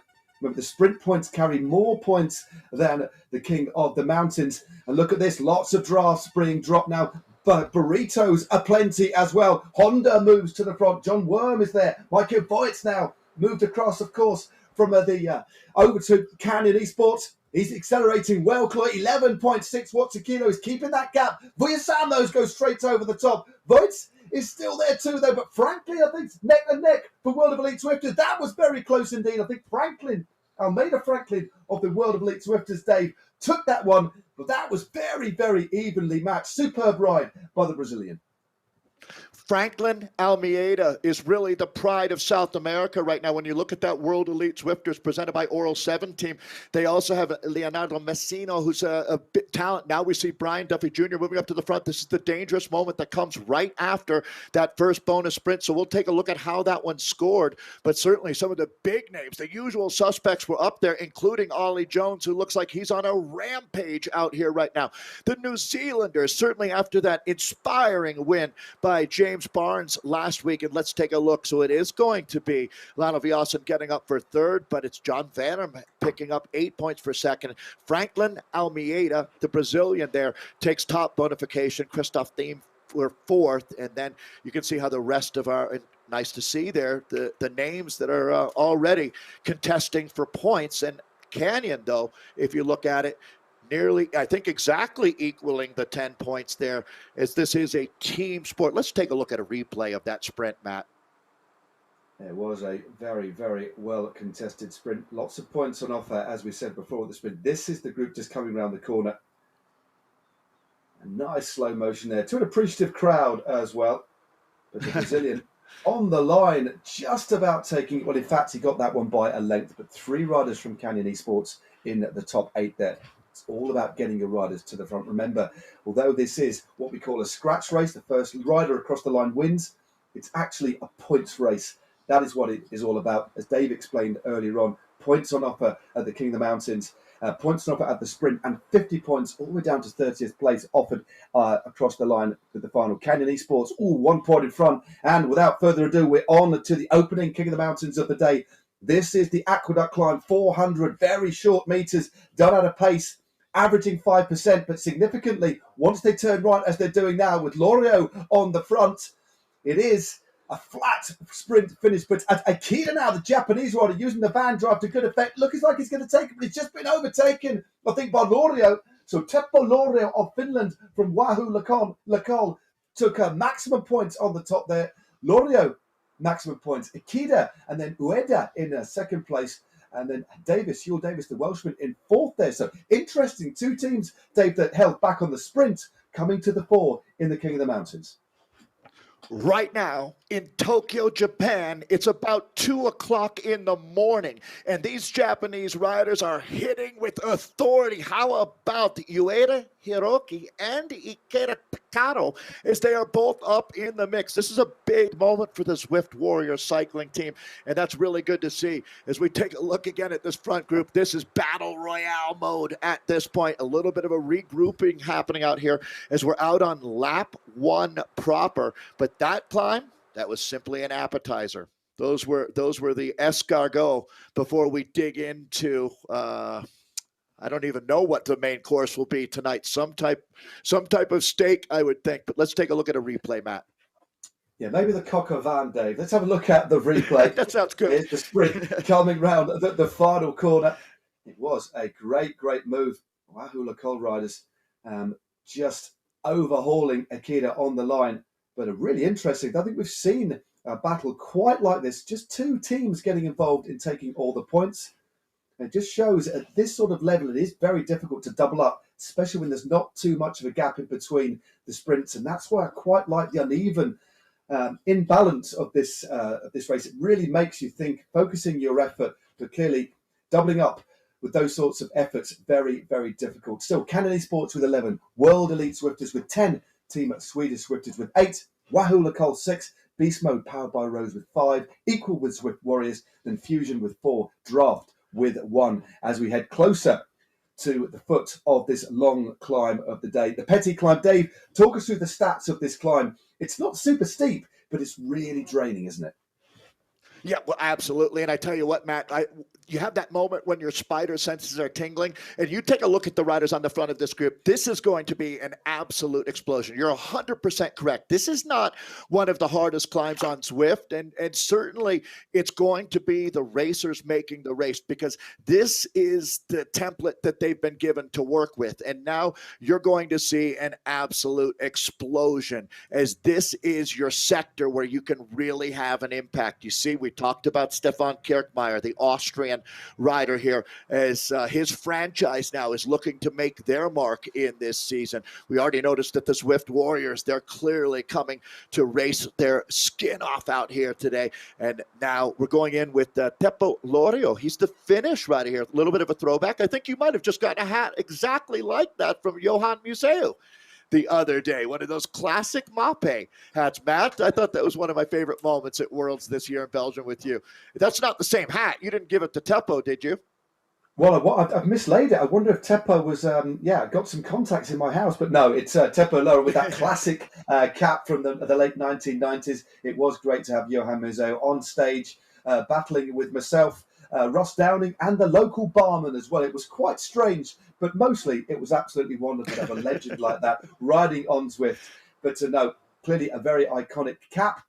It's really great when the greatest riders in the world are kind of happy to embrace this new virtual world as well. This community on Zwift just keeps building and building, bringing people together from all over the world. And what better example than, as you just talked about before, 2:00 in the morning in Japan, in Tokyo, Takado Akida. Well, it's like he's riding in the middle of the day, isn't it? Happy to really get stuck. And clearly there must be at some little bit of a disadvantage, but they're really absolutely flying. And Takato Akida, over the last couple of years, Dave, for me, has been one of the revelations, because he's a very, very light rider, just at about 60 kilos. But even in the sprints, not just the climbs, he really does pack a punch, doesn't he? Remember, third place a couple of seasons ago up in Innsbruck as well. So an exceptional rider, but they also ride very, very well together as a unit too. I've nicknamed him Unami because he brings the flavor. Without any doubt, we need more racers like Takato, that's for sure.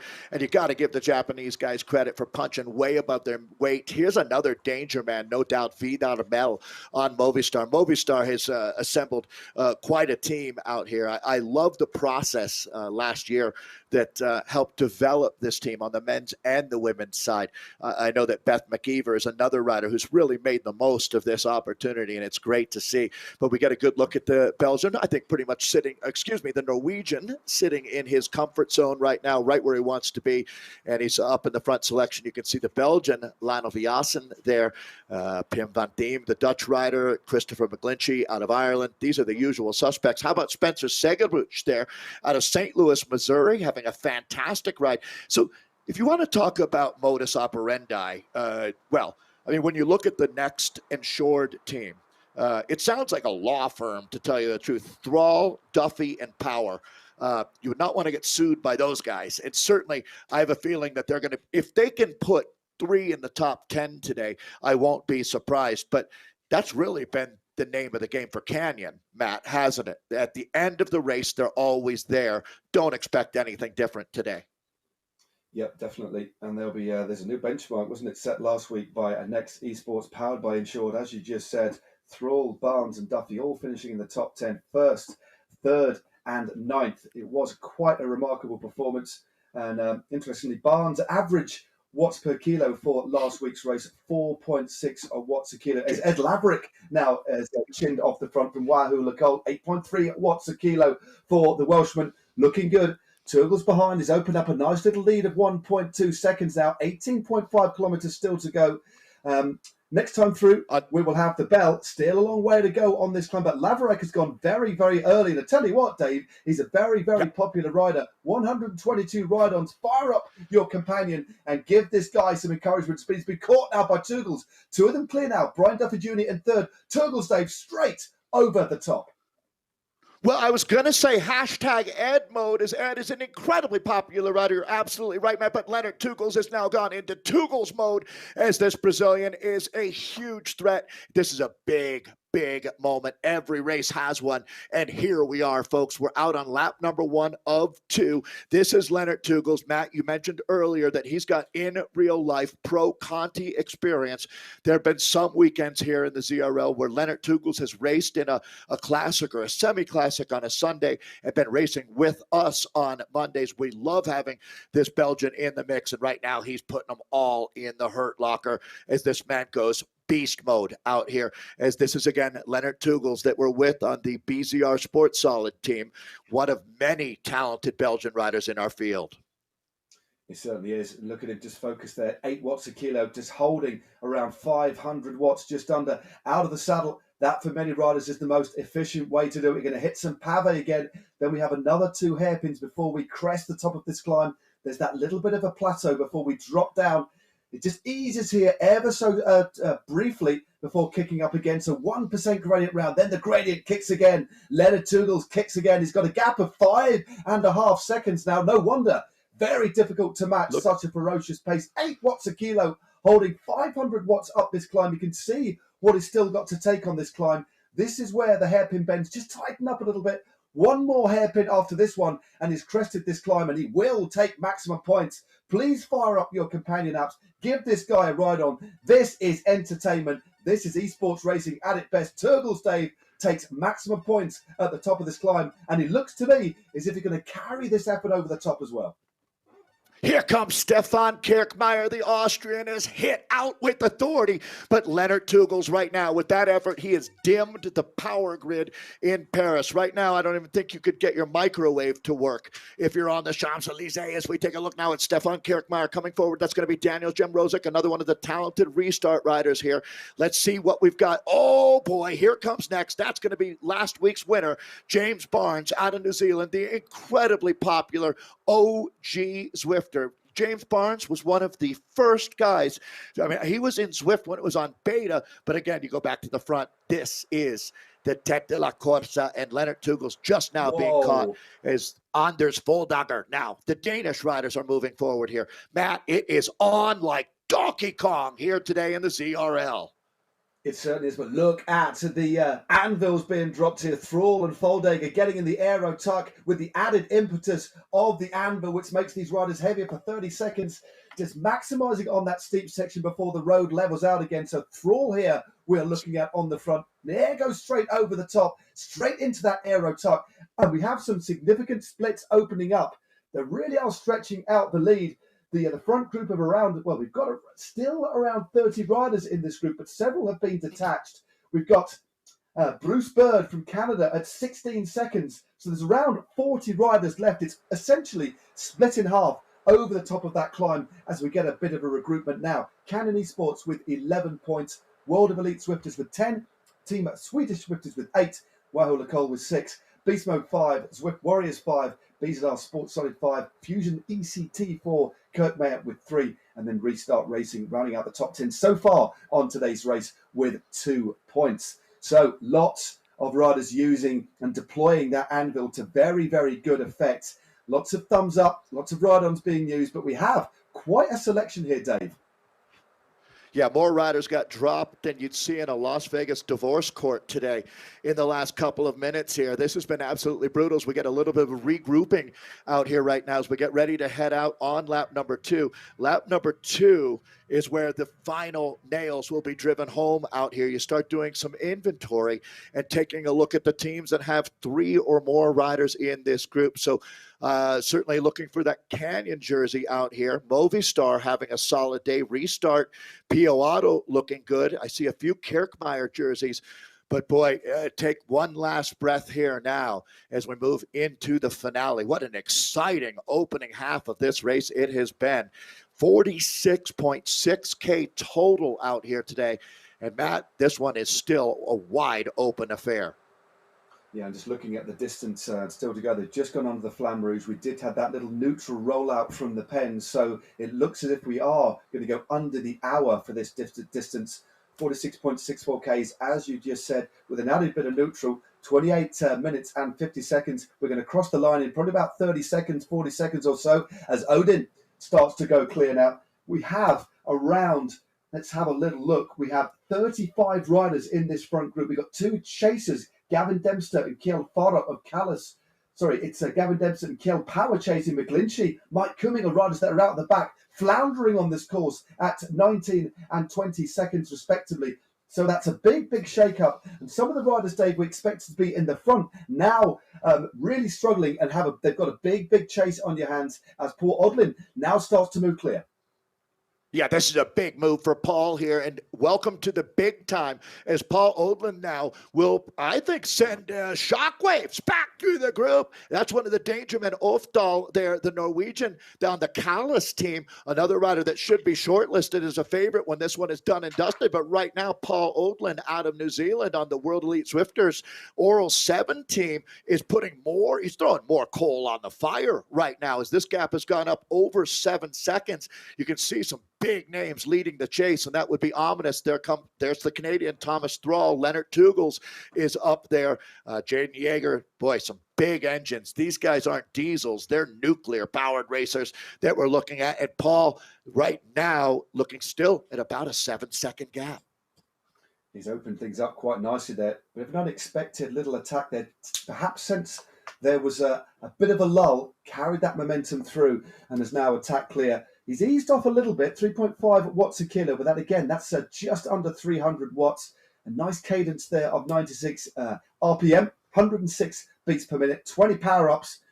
Not 20 power-ups, that's incorrect, 20 ride-ons, should I say. So please make sure you give this rider some extra boosts.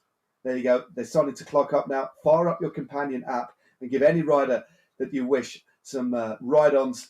Give them that little bit of extra adrenaline. But Odlin is his lead has now started to drop. We've got the chase behind. Vidal Mel on the front for the Movistar E team, 2.2 seconds. And on this particular flat section with momentum in the bunch, Dave, it's so hard for an individual rider to maintain that sort of power for too long. And it does look as if he's going to be caught very, very shortly, brought back to heel by the remnants of this peloton, which has shattered. Just confirming the amount of riders in this front group, 35 riders. Two names come to mind right now, Matt. One of them is Ryan Larson. He has done a tremendous job of staying in this group, but not burning one extra calorie out there. The other is the South African on Toyota Cryo RDT, that being Eddie Houle. Big talent and done a really good job up to this point. Now, still remembering that this onslaught, I mean, it is going to be pandemonium. I mean, I would even expect the Aqueduct is where things start getting chippy out there before it goes absolutely ballistic on Petit KOM. I have a feeling, Matt, this might be one of the very few occasions where our winner of the race is alone when it comes across the line. And I'm talking about a couple second advantage rather than sprinting out of a group. And here's a man that could do exactly that for a team that is in fuego right now. When you look at Movistar and the Pim van Diemen, the Dutch rider here, look at Movistar. So well positioned right now, Matt. Yeah, Movistar looking very, very good. 3 riders across the front of this peloton, this drastically reduced peloton. It's rare that we see the men's group split so quickly, but that climb was absolutely brutal. A couple of riders on the front just really trying to make that difference. And only a certain class of rider can maintain 6 watts a kilo for so long. And that's why we saw that big, big selection as Pim van Diemen, the Dutchman, riding for the Spanish Movistar team, mops his brow and settles into a rhythm at around 3.5 watts per kilo. 21 ride-ons for the rider from the Netherlands as we try and make a sense of the composition of this group. We've definitely got a couple of riders there from Canyon Esports, Spencer Segerow, Ollie Jones and Lionel Vuillerson. At least 3 from Movistar, including the man on your screen, Van Diemen and Vidal Mel, who made a transfer this season, or the off-season, should I say, from Calais Esports. Hugh Davis is there for Wahoo Lekol, but Jan Rosix, the American now, has gone clear. Another attack. This is proving to be a really aggressive race. And if you have just joined us, you are watching round 2 of the Zwift Racing League, the ZRL. We're in France, and we're in the men's race, and we only have 20 kilometres to go. But crucially, we have another sprint which offers up points to King of the Mountains before the finish in the Marina. You can see how familiar the PO Auto kit in that greenish color is to the Restart kit. Restart has both Jaden Yeager and Daniel Jimrosek up in this group, and they seem to be taking turns at just trying to soften things up out here. I don't know that that's actually possible with a group this strong. Daniel Gould, the Swiss rider on Movistar, is the other man that I would really be watching for when push comes to shove and that final time up Petit KOM. Only the strong survive. This will be a true OSS situation on one of the more challenging climbs that we see this season in the ZRL. Yeah, definitely. Jan Rosick has been brought back to heel after that short foray off the front. Just under 19.5 kilometres still to go. Still around 4 or 5 Ks till we get to that last intermediate sprint. And then in rapid succession of those 2 climbs, as Dave and myself talked about earlier on, it is really a circuit of 2 halves. A flat opening circuit, flat to gently undulating, should I say. And then we have 3, we have the sprint, then the short, sharp climb, only 400 metres, the Aqueduct Climb, and then we have the longer affair of the Petit Climb, 2.7 Ks, and that tops out with only 3.2 kilometres to go. As we look at Daniel Gould, looking good here for Movistar. Loving that kit. It's such a good squad, and they're happy to go and get the transfers. They're clearly keeping a keen eye on the riders to watch, because they've made some really interesting acquisitions, haven't they, off-season in both the men's and the women's teams. Yeah, and you got to give credit. Canyon deserves that same pat on the back for supporting both sides of the sport. We take a lot of pride in that at Zwift, that's for sure. And, well, let me just reference the Tour de France Feminine coming up avec Zwift this year. Everyone's so excited about that. Daniel Gould's got to be excited. He's in with a good shot to get not only a win today for himself, but a win for his team. And I think, Matt, that's something worth just revisiting very quickly. This does look like a standard bike race, but it is a points race. We've got the KOM sprints and our bonus sprints along the way where the points all add up, and there's a significant number of points. If you don't participate in the bonuses, you really don't have a chance to win the overall on the day. 20 points are awarded for the team that garners the most points through all of our sprints, our King of the Mountains, and the finishing points. Yeah, the lion's share of those points all wait at the finish line.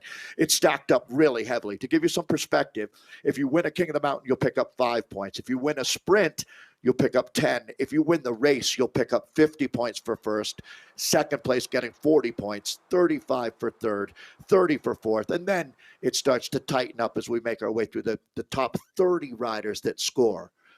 We do have Jaden Yeager in a breakaway right now. This man out of Wisconsin is absolutely relentless. This multi-time U.S. national champion, always ready to give it a go. And right now it is full gas on the front. The gap going up to 1 second. You can see that Vidar Mel, and he's deploying it. Look, that's going to be the heat map behind him, the draft map that we're looking at. And you can see that that's going to be Vidar Mel, the Norwegian, getting right up into it.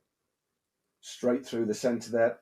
That's where the maximum draft is behind Jaeger. And then we saw a little bit of the trace of the heat map from Vidar Mel himself. 12th in the world, the first ever esports world championships. He is a former national champion, esports Zwift champion of Norway as well. But Mel has joined up with Jaeger. They've only got a short little lead, a narrow lead of 3 seconds. But this is good.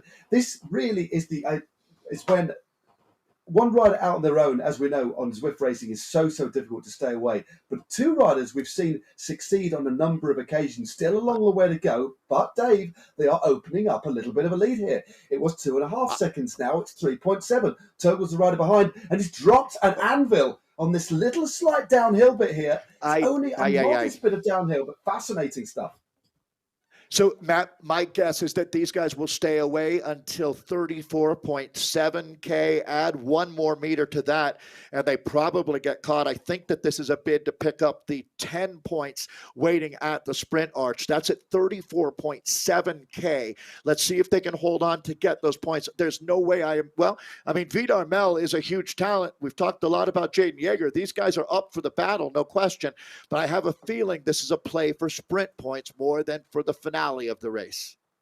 It certainly could be, but they're slowly but surely stealing a little bit more of a lead. A couple more meters have been taken by Mel. Vidar Mel of Norway, of Movistar, and Jaden Jager, the American, for Restart Racing. Some big numbers. Jager just dropped off the wheel. It was really fascinating to see that heat map. I love seeing it out there. Gives you a real indication, a real impression of the best place to sit behind a rider and how more difficult it is when you drop right off. But really lovely to see that deployed. But the gap starting to come down at 3.5 seconds. Ben Russell on the front for Wahoo Lacole now. Martin's in the centre of that screen. Great bit of picture-in-picture action. But a gap has just opened up between our two leaders. Mel on the front. Jager looking like he's struggling to stay in contact, Dave, and dropping away. And it looks like he will come back to the bunch as we head ever nearer this sprint. Martin Mertens, what a classic rider in the ZRL, but here we go. It looks like Russell's going to make the catch. These guys are pinning it right now, very active off the front of this race, and I'm a little surprised to see that these two were caught, and Russell just goes right by them, as it doesn't look like he wants to get in the boat and row with these guys, and here we go. Wahoo Lacole, a team with a great trajectory right now. He's making huge watts out here, and he's even going to throw a little bit more at it. So Ben Russell having his impact on the race. Again, sprint arch at 34.7K, where there's 10 points waiting for the first rider over the line. Well, Ben Russell looks like he's in his garage there with his garage door just open ever so slightly. The cool October air cooling him down. 400 watts, 6.3 watts a kilo, real high RPM as well. Rather than using that high torque, low cadence, he's pedaling really beautifully here as if he was on the track, but he is going to be joined by a couple of riders who in turn aren't too far in front of the bunch just behind. It is Morgan and Mel. Mel still just off the front there, but a good effort there by Russell, but it was to come to nothing as we look at Morgan on the front for Deepak Elite.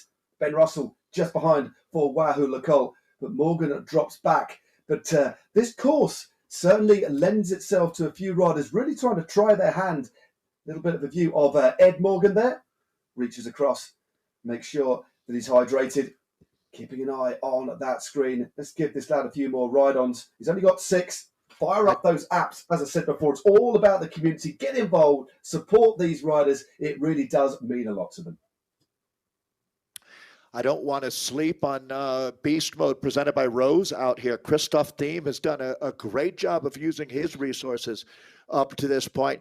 Big group together right now, Matt. I'm a little surprised to see this many riders with their heads still above the water, but this is it. We are rapidly coming up on what's going to be a sprint that leads us into the final few chess pieces left on the board. We'll start moving them around and find out what team is going to make their mark here in the second of 6 races that make up this season of ZRL, and it is in full effect right now. This is Christoph that we're joining here as he gets up out of the saddle, going to the whip right now. And you can see the heart rate for most of these guys has been sitting right around 160, maybe even a little lower than that. So they've still got plenty left to give. Lot still in the tank here, Matt, which just tells me that this last trip up Petit KOM is going to be insane. It's this little triptych of efforts that they're going to have to make. A steady effort from the finish line, a couple of little attacks. In fact, we've had 3 or 4 tentative little moves. The most significant was, of course, the American-Norwegian duo. But only a few Ks now towards this sprint. And that's when things really start to get set up. But Dave, interestingly, we had a group up the back by 20 seconds. The pace has definitely lessened. The group now has swelled to 50 riders out in front. It was down to 35. We now have 50 riders back in front. It's not often that we see groups who are detached get back on, but they clearly had a common interest. The gap was hovering around 50 seconds, but the group has now swelled. But looking at what we've already seen in this race and the difficulties, particularly in relation to the Petit Climb, I do think this group will fracture significantly on that final climb as we get another look at Ollie Jones, former Zwift Academy winner, of course. Jones rolling that gear. Got that damp towel around his neck to keep himself cool. We're all getting very used to his pain cave. That's his garage as well. Of course, it's the other side of the world. Another wonderful illustration of the connectivity of Zwift, how it brings riders together from all over the world. There's nothing quite like it. It is remarkable. And of course, you, if you fancy it, if you're not already signed up for community teams, can race on these courses as well, Dave, because the community teams are where you get to see the stars of esports in their infancy, the stars of the future. Yeah, Leonard Tugels is a great example of that, Matt. It was season 3 of ZRL where he had a breakthrough ride on that BZR Sports Solid team, soloing away to win by almost a minute that day. Yeah. This is our sprint that we've got going on right now. Indeed, Van den Dee is on the front. Ollie Jones, Kirkmare. Kirkmare looks like it's Vujasan, though, emerges very, very late, just in front of the Austrian. Vujasan from Canyon Esports takes that one from Kirkmare. Jones in third, so good scoring there from Canyon Esports. Van den Eckhout is in fourth for Cryo. Team there for Beast Mode in fifth. Then we have Fawcett, Noran and Morgan. That is your top 8 riders. Yeah, sorry to have teed you up there, Dave. The sprint came on us very, very quickly indeed. But good riding by the 2 superstars of esports, Vujasan and Jones there. That sprint's out of the way. A good lot of points. There's more points, remember, on offer for the sprint than the King of the Mountains. So good riding by Canyon there. Yeah, red alert, red alert. This is a big moment as a possible charge is happening at the front. Look at next now. They've assembled 4 riders, and it looks like they're going to give it a go. All hands on deck, no doubt about it. I think all of the riders realize that. And, Matt, you make a good point. Having a solid director sportif for your team makes a huge difference on a day like today, as we're going to take a look at.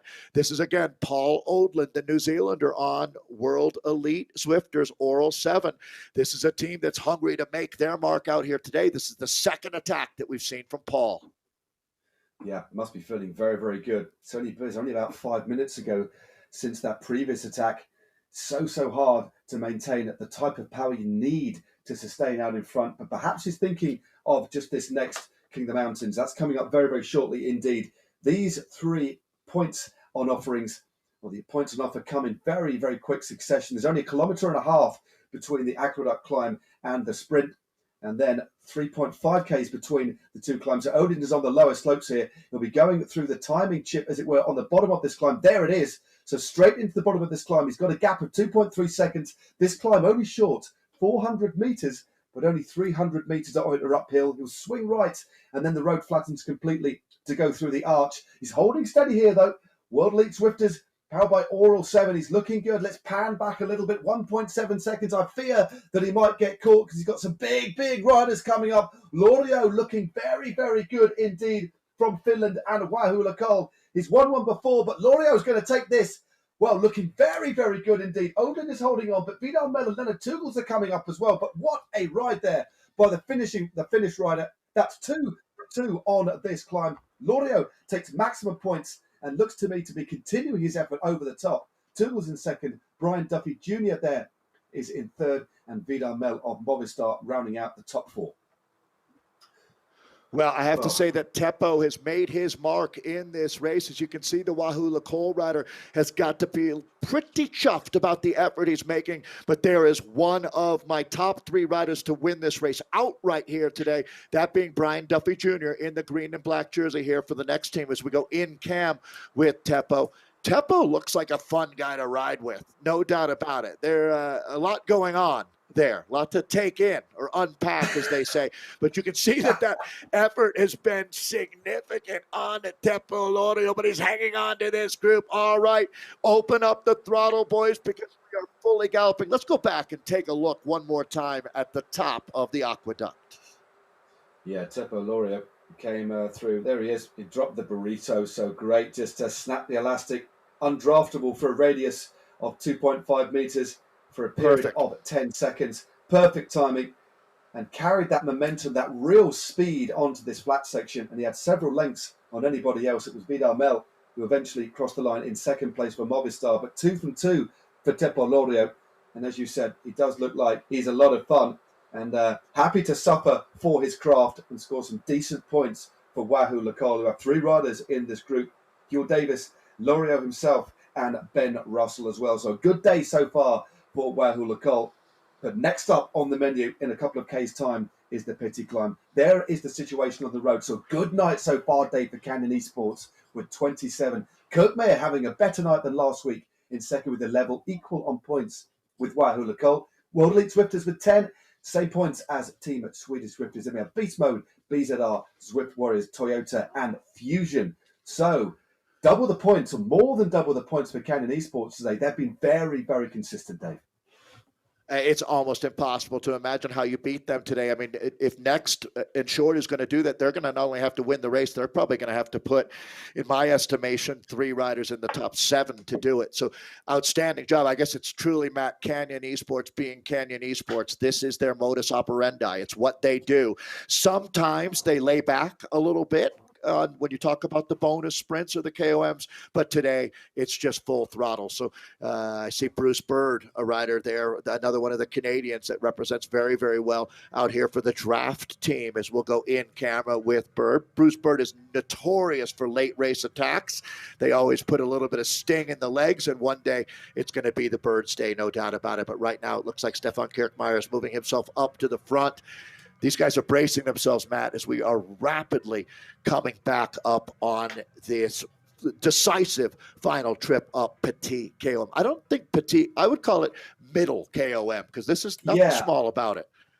Definitely. I think the word for French for middle or average is moyenne. So I think we should always rename it, Dave, the moyenne climb. Because, you know, looking at the face of these riders, looking at the watts they're putting out, looking at the commitment that they are laying down, is anything but petit, that is for sure. But a bit of an update in relation to the composition of this group out in front. After that foray, that little attack for the points on the Aqueduct Climb, the group has reduced a little bit. We've now got 45 riders in this front group. So 5 riders dropped as a result of those stinging, sharp, powerful accelerations on the Aqueduct Climb. And we're now looking PIP, picture-in-picture at Matthias de Roos, 3.4 watts a kilo, mops his brow, has opted to dispense with a top heart rate monitor and bibs is all Matthias de Roos needs to occupy his position in the middle of this group. The kilometres are ticking down, well under 7 kilometres to go. The climb itself, remember, 2.7 kilometres long. It is actually one of the hardest courses in this particular season. A lot of flowy, rolling courses we've got. It's going to be a really interesting season of races. Nothing super, super hilly.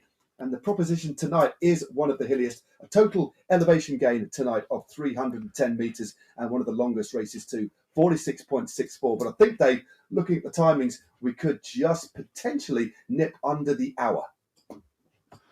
Well, the flight of the Concords used to talk about business time. Well, that's where we're at, Matt. No doubt about it. Stefan Kirchmeier near the front. So, you know, at the beginning of the race, we noticed Stefan with that anvil, but now he's looking to light a fuse out here. And again, Stefan Kirchmeier there right up on the front row. Martin Mertens here, the Toyota Cryo rider that is absolutely a force to be reckoned with. I mean, it's a who's who. Jasper Peredains, he's got the power numbers, and he can back it up out here. Leonard Tugel's also one of the riders to watch. It's nice to see Ollie Jones, 4th place at the World Championships.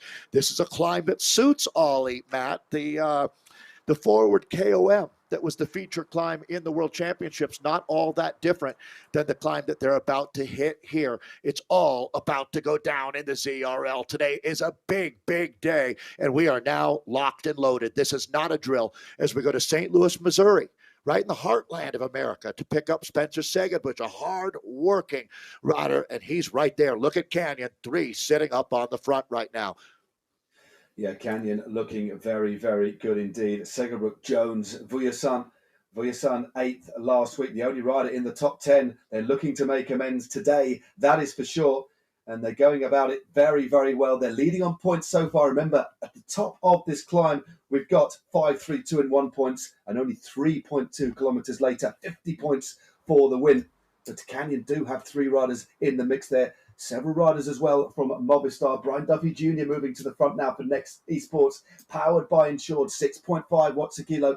Vujasan not too far away. Van Diemen now rolls to the front. This is a good little move by Van Diemen, 7 watts a kilo, and the Dutchman, he's attacked already today.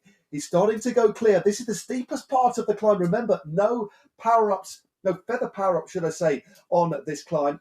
On this race, should I say, it's only the anvil, the breakaway burrito, and the draft. But Van Diemen now is churning his way up this climb, still around 1,500 metres of the climb, and the bunch starting to fragment.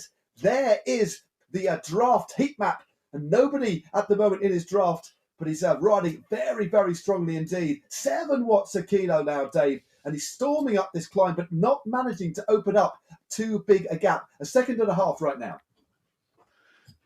Matt, I'm looking at the data and I am stunned, but it looks like Kiel Power is not in this group, which is a game changer. He comes in on paper as the rider who puts the biggest numbers up on the board, and he is sitting 50th, so not in this group. Leonard Tugels is going to be happy to hear that, as his impact will be even greater right now for the BZR Sports Solid team, as Leonard Tugels has hit out for the Petit KOM. Tugels pretty much going in exactly the same spot he did last lap. He carried on his effort over the top. Tugels looking good. He's gapped Van Diemen. 3 seconds now to Brian Duffy Jr., Marus, Parians, Vuyasan, Talbot, Barnes, Martins, and Messinio are the riders behind. 8 watts a kilo and counting. We've got the cobbles to come up. The gradient will relent ever so slightly on this bend down to around 1%. There it is, top right of your screen. That's the stats. Off the cobbles onto a little bit more tarmac. 2 more hairpins and he's at the top of this climb. And Dave, he is opening up a decent gap. Still Van Diemen in between, but now 5 seconds on the rest of the field, the remnants of the field, which has been shattered on these slopes. Oh, to make these numbers, there are folks in hospital right now who are feeling less pain passing a kidney stone than Leonard Tugels is on the front. This is what you call scraping the bottom of the barrel. As Tugels right now, Matt, we look at the 8 different hairpins, checking boxes one at a time.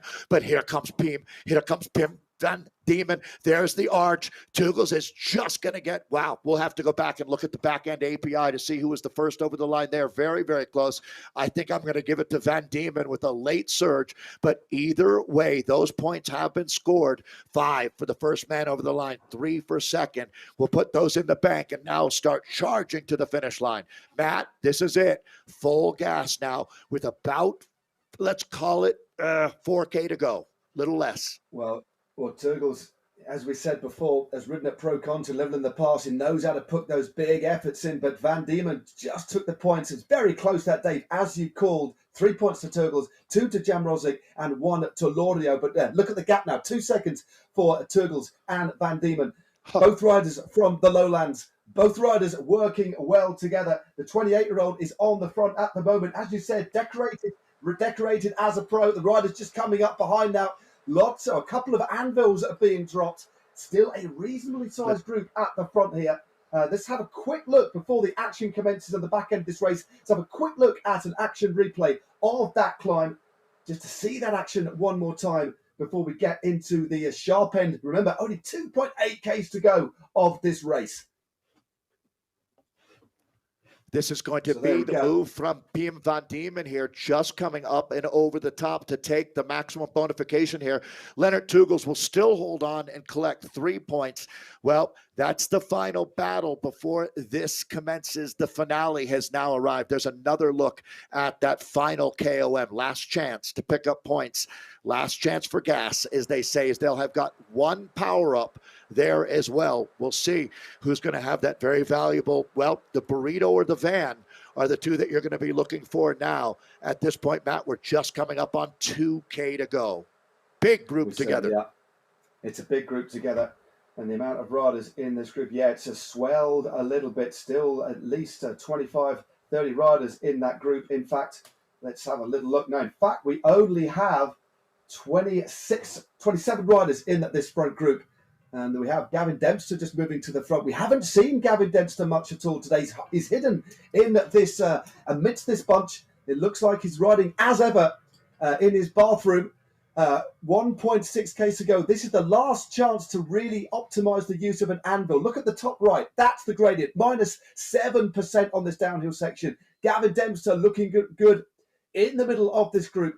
1,300 meters to go and counting. We're going to pass through the Flamme Rouge very, very shortly. Who is going to take the victory here from this group of around 25, 26 riders? The road starts to flatten. The speed drops ever so slightly. No more aero tucks. Dave, 1 kilometer to go. Well, if he can get a good run at it, Thomas Thrall can make almost 18 watts per kilo in the sprint. That's Mario Cipollini type numbers. So, I mean, if he can get good positioning, Thrall's going to be incredibly dangerous. Brian Duffy Jr. comes to mind. This is it. We're going to find out who gets to lick their plate clean today in France.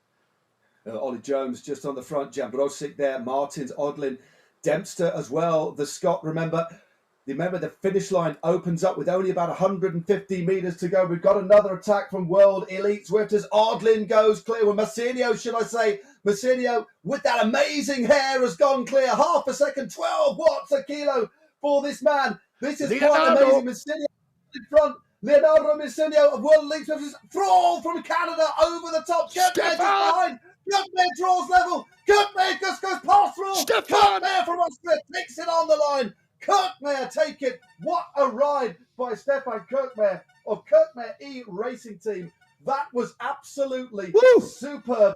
Kirkmare takes it from Thrall, and James Barnes nips through for third place. But look at what it means to this man. Dave, we talked about it at the top of the show. Disappointment turns to joy.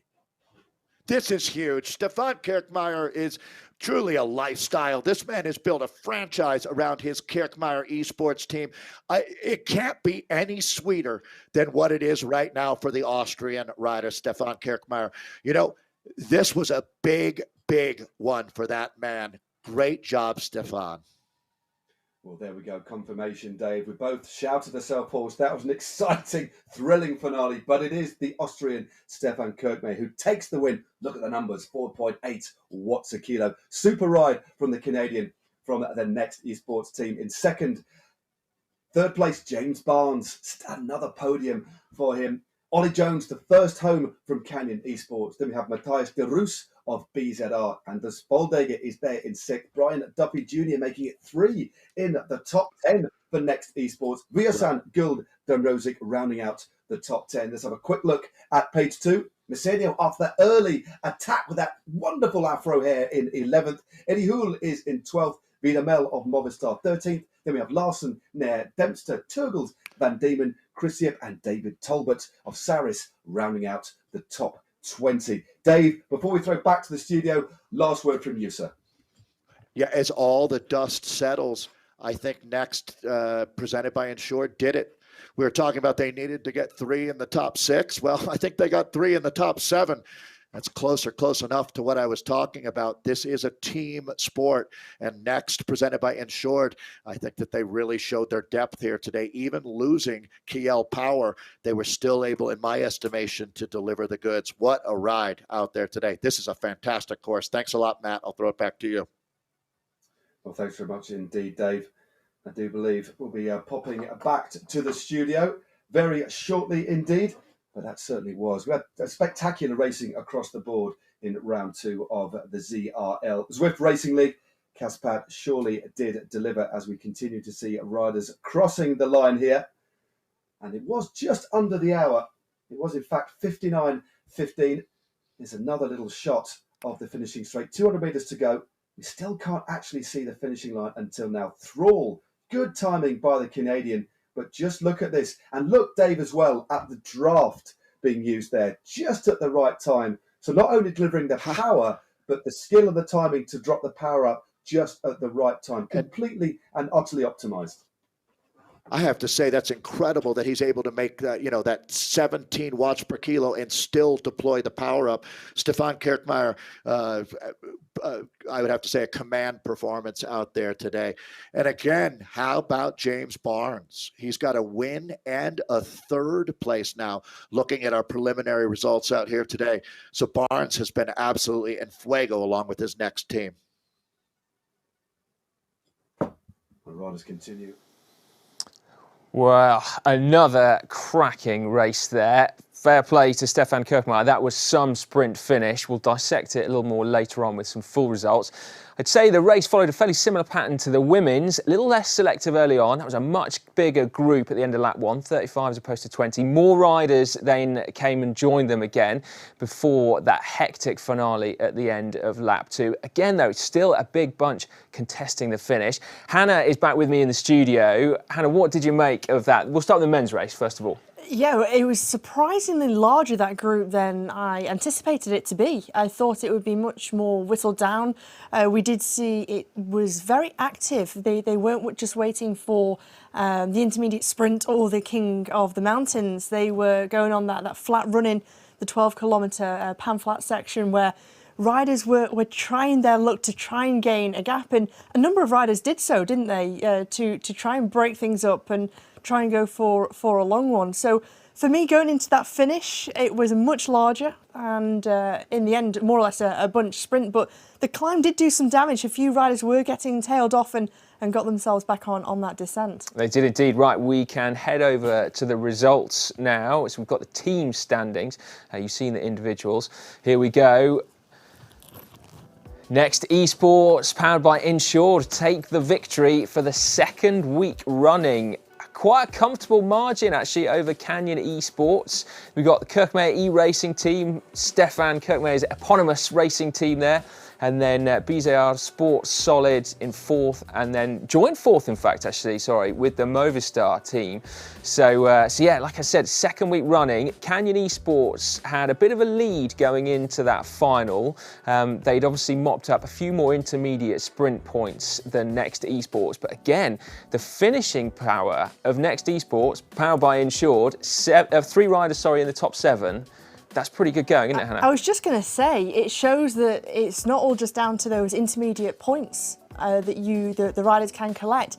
The finish is vital to make sure that you have the strength in numbers with as many riders as you possibly can from your team scoring highly.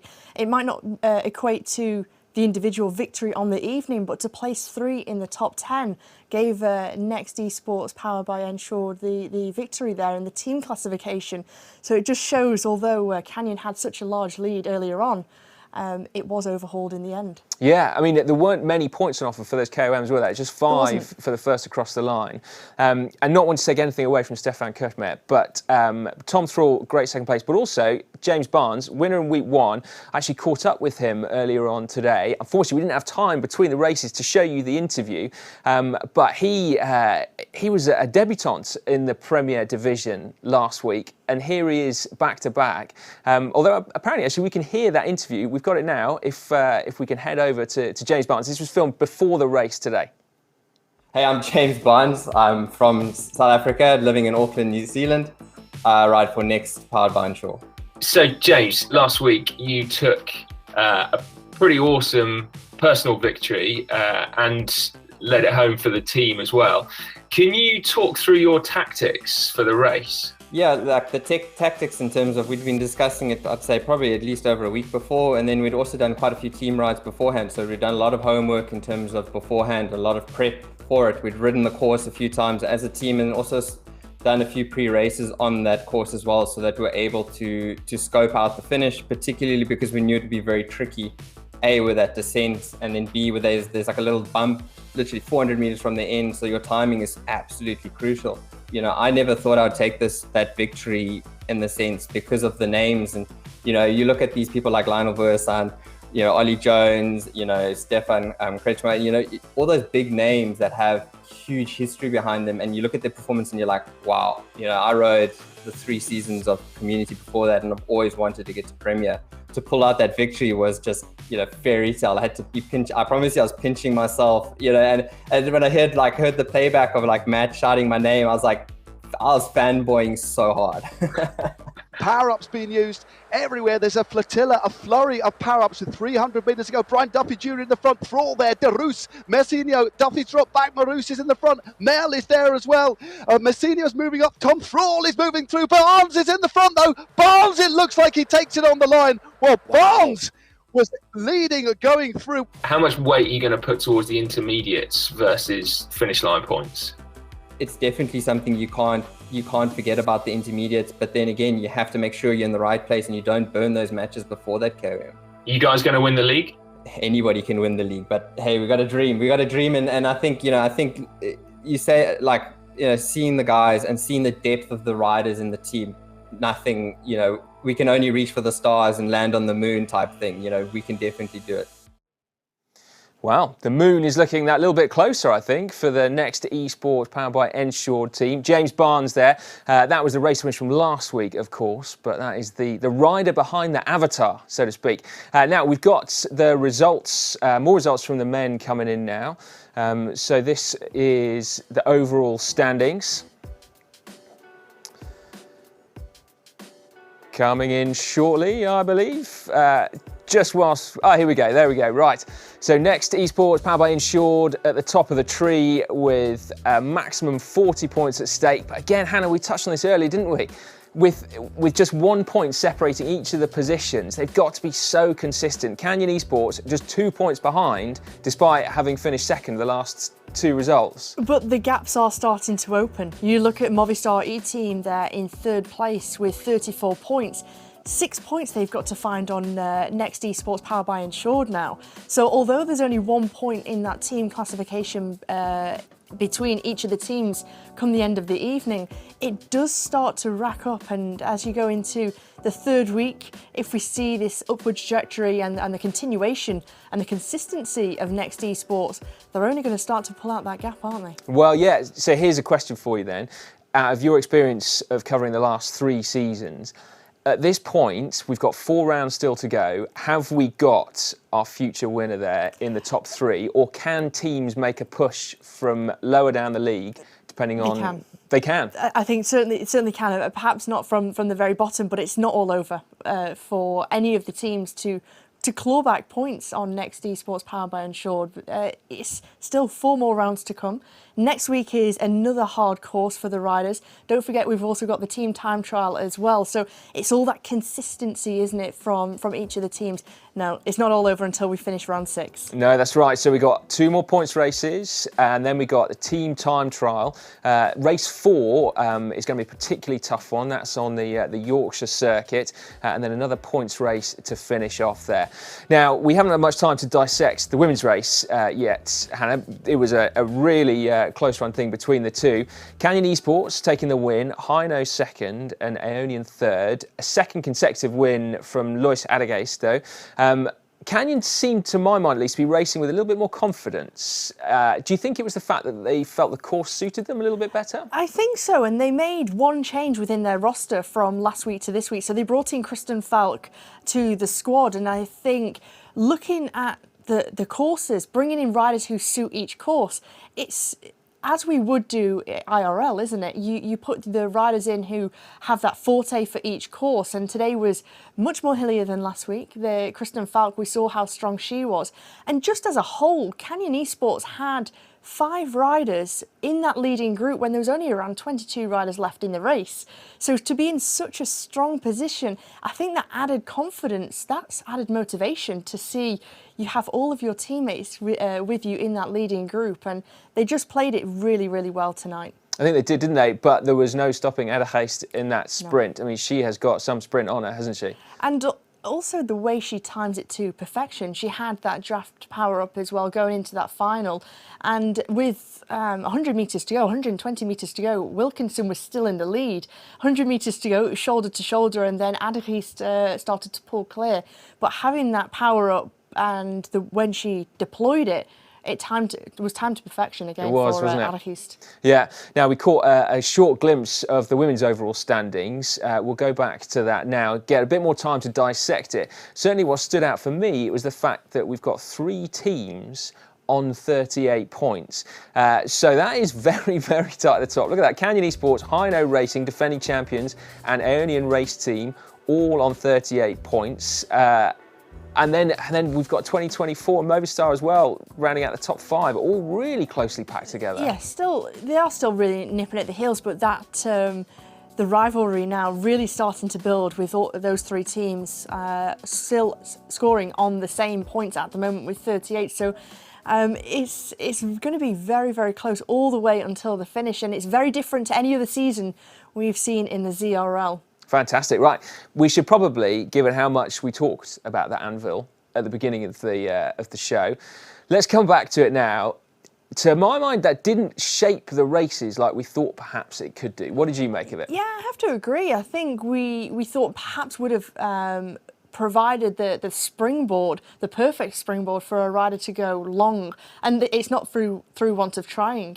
It was just the other riders from behind, they really got their chase on, especially on that last lap, when we saw that one rider had a small gap, Tammy Miller, there with that anvil, and she did start to open things up. And The group behind, they were still pressing on very, very hard.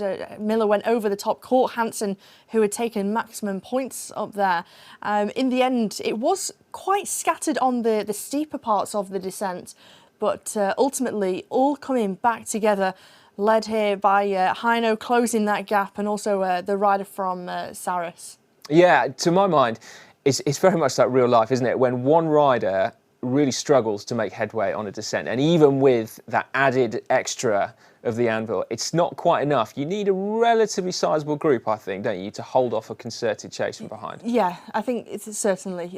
But one power-up that we did see that made a huge difference was the breakaway burrito, and that caused a lot of damage to some riders over the top of the Queen of the Mountain. Hansen, prime example of that, deploying that power-up, providing no draft to any rider behind, and that was doing quite a lot of the damage.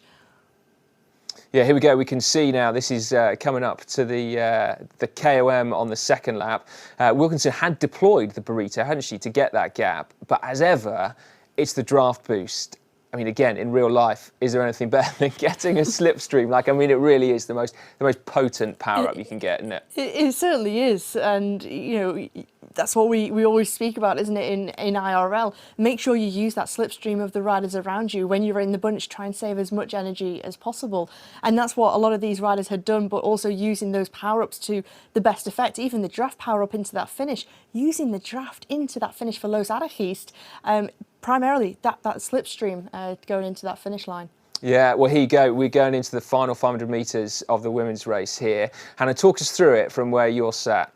Yeah, Story was one of those riders, the rider who was just on the front there for the Movistar E-team. She'd done a lot of work on that descent, and she wanted to try and get herself back up towards the front. Chalau made a move with that breakaway burrito, but it was just that sheer explosive attack from Mary Wilkinson, who opened up with around 150 metres to go. But Los Arakist still had the power up, deployed it, was shoulder to shoulder, and in the end you just see her coming round from around 5th place past Chalau, and yeah, using that slipstream into the back wheel of Wilkinson. Yeah, I speak as a rubbish sprinter in real life and on Zwift, but it seems extra hard on Zwift because not only have you got to get the power out, which is hard, it's different on an indoor trainer, but the timing is also different because you can't go too early, but yet you also have to be in the right position. It's a real balancing act, and one you might not be surprised to hear I'm not very good at. But also making that explosive acceleration as a rider, and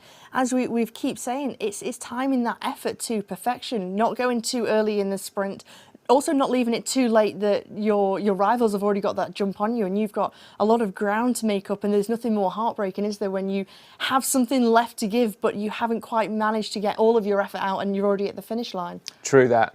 Very true indeed. I believe we can actually see me suffering now. There you go. That was a brief glimpse of me. Brief. I don't think you needed to see it. Oh no, there we go. You don't need to see much more of that. But this was you racing last week. How was it for you? Did you take anything from week one of the ZRL Premier Division into your racing in the Community Division? I did indeed. I'm glad the heavy breathing has gone. That was quite disconcerting.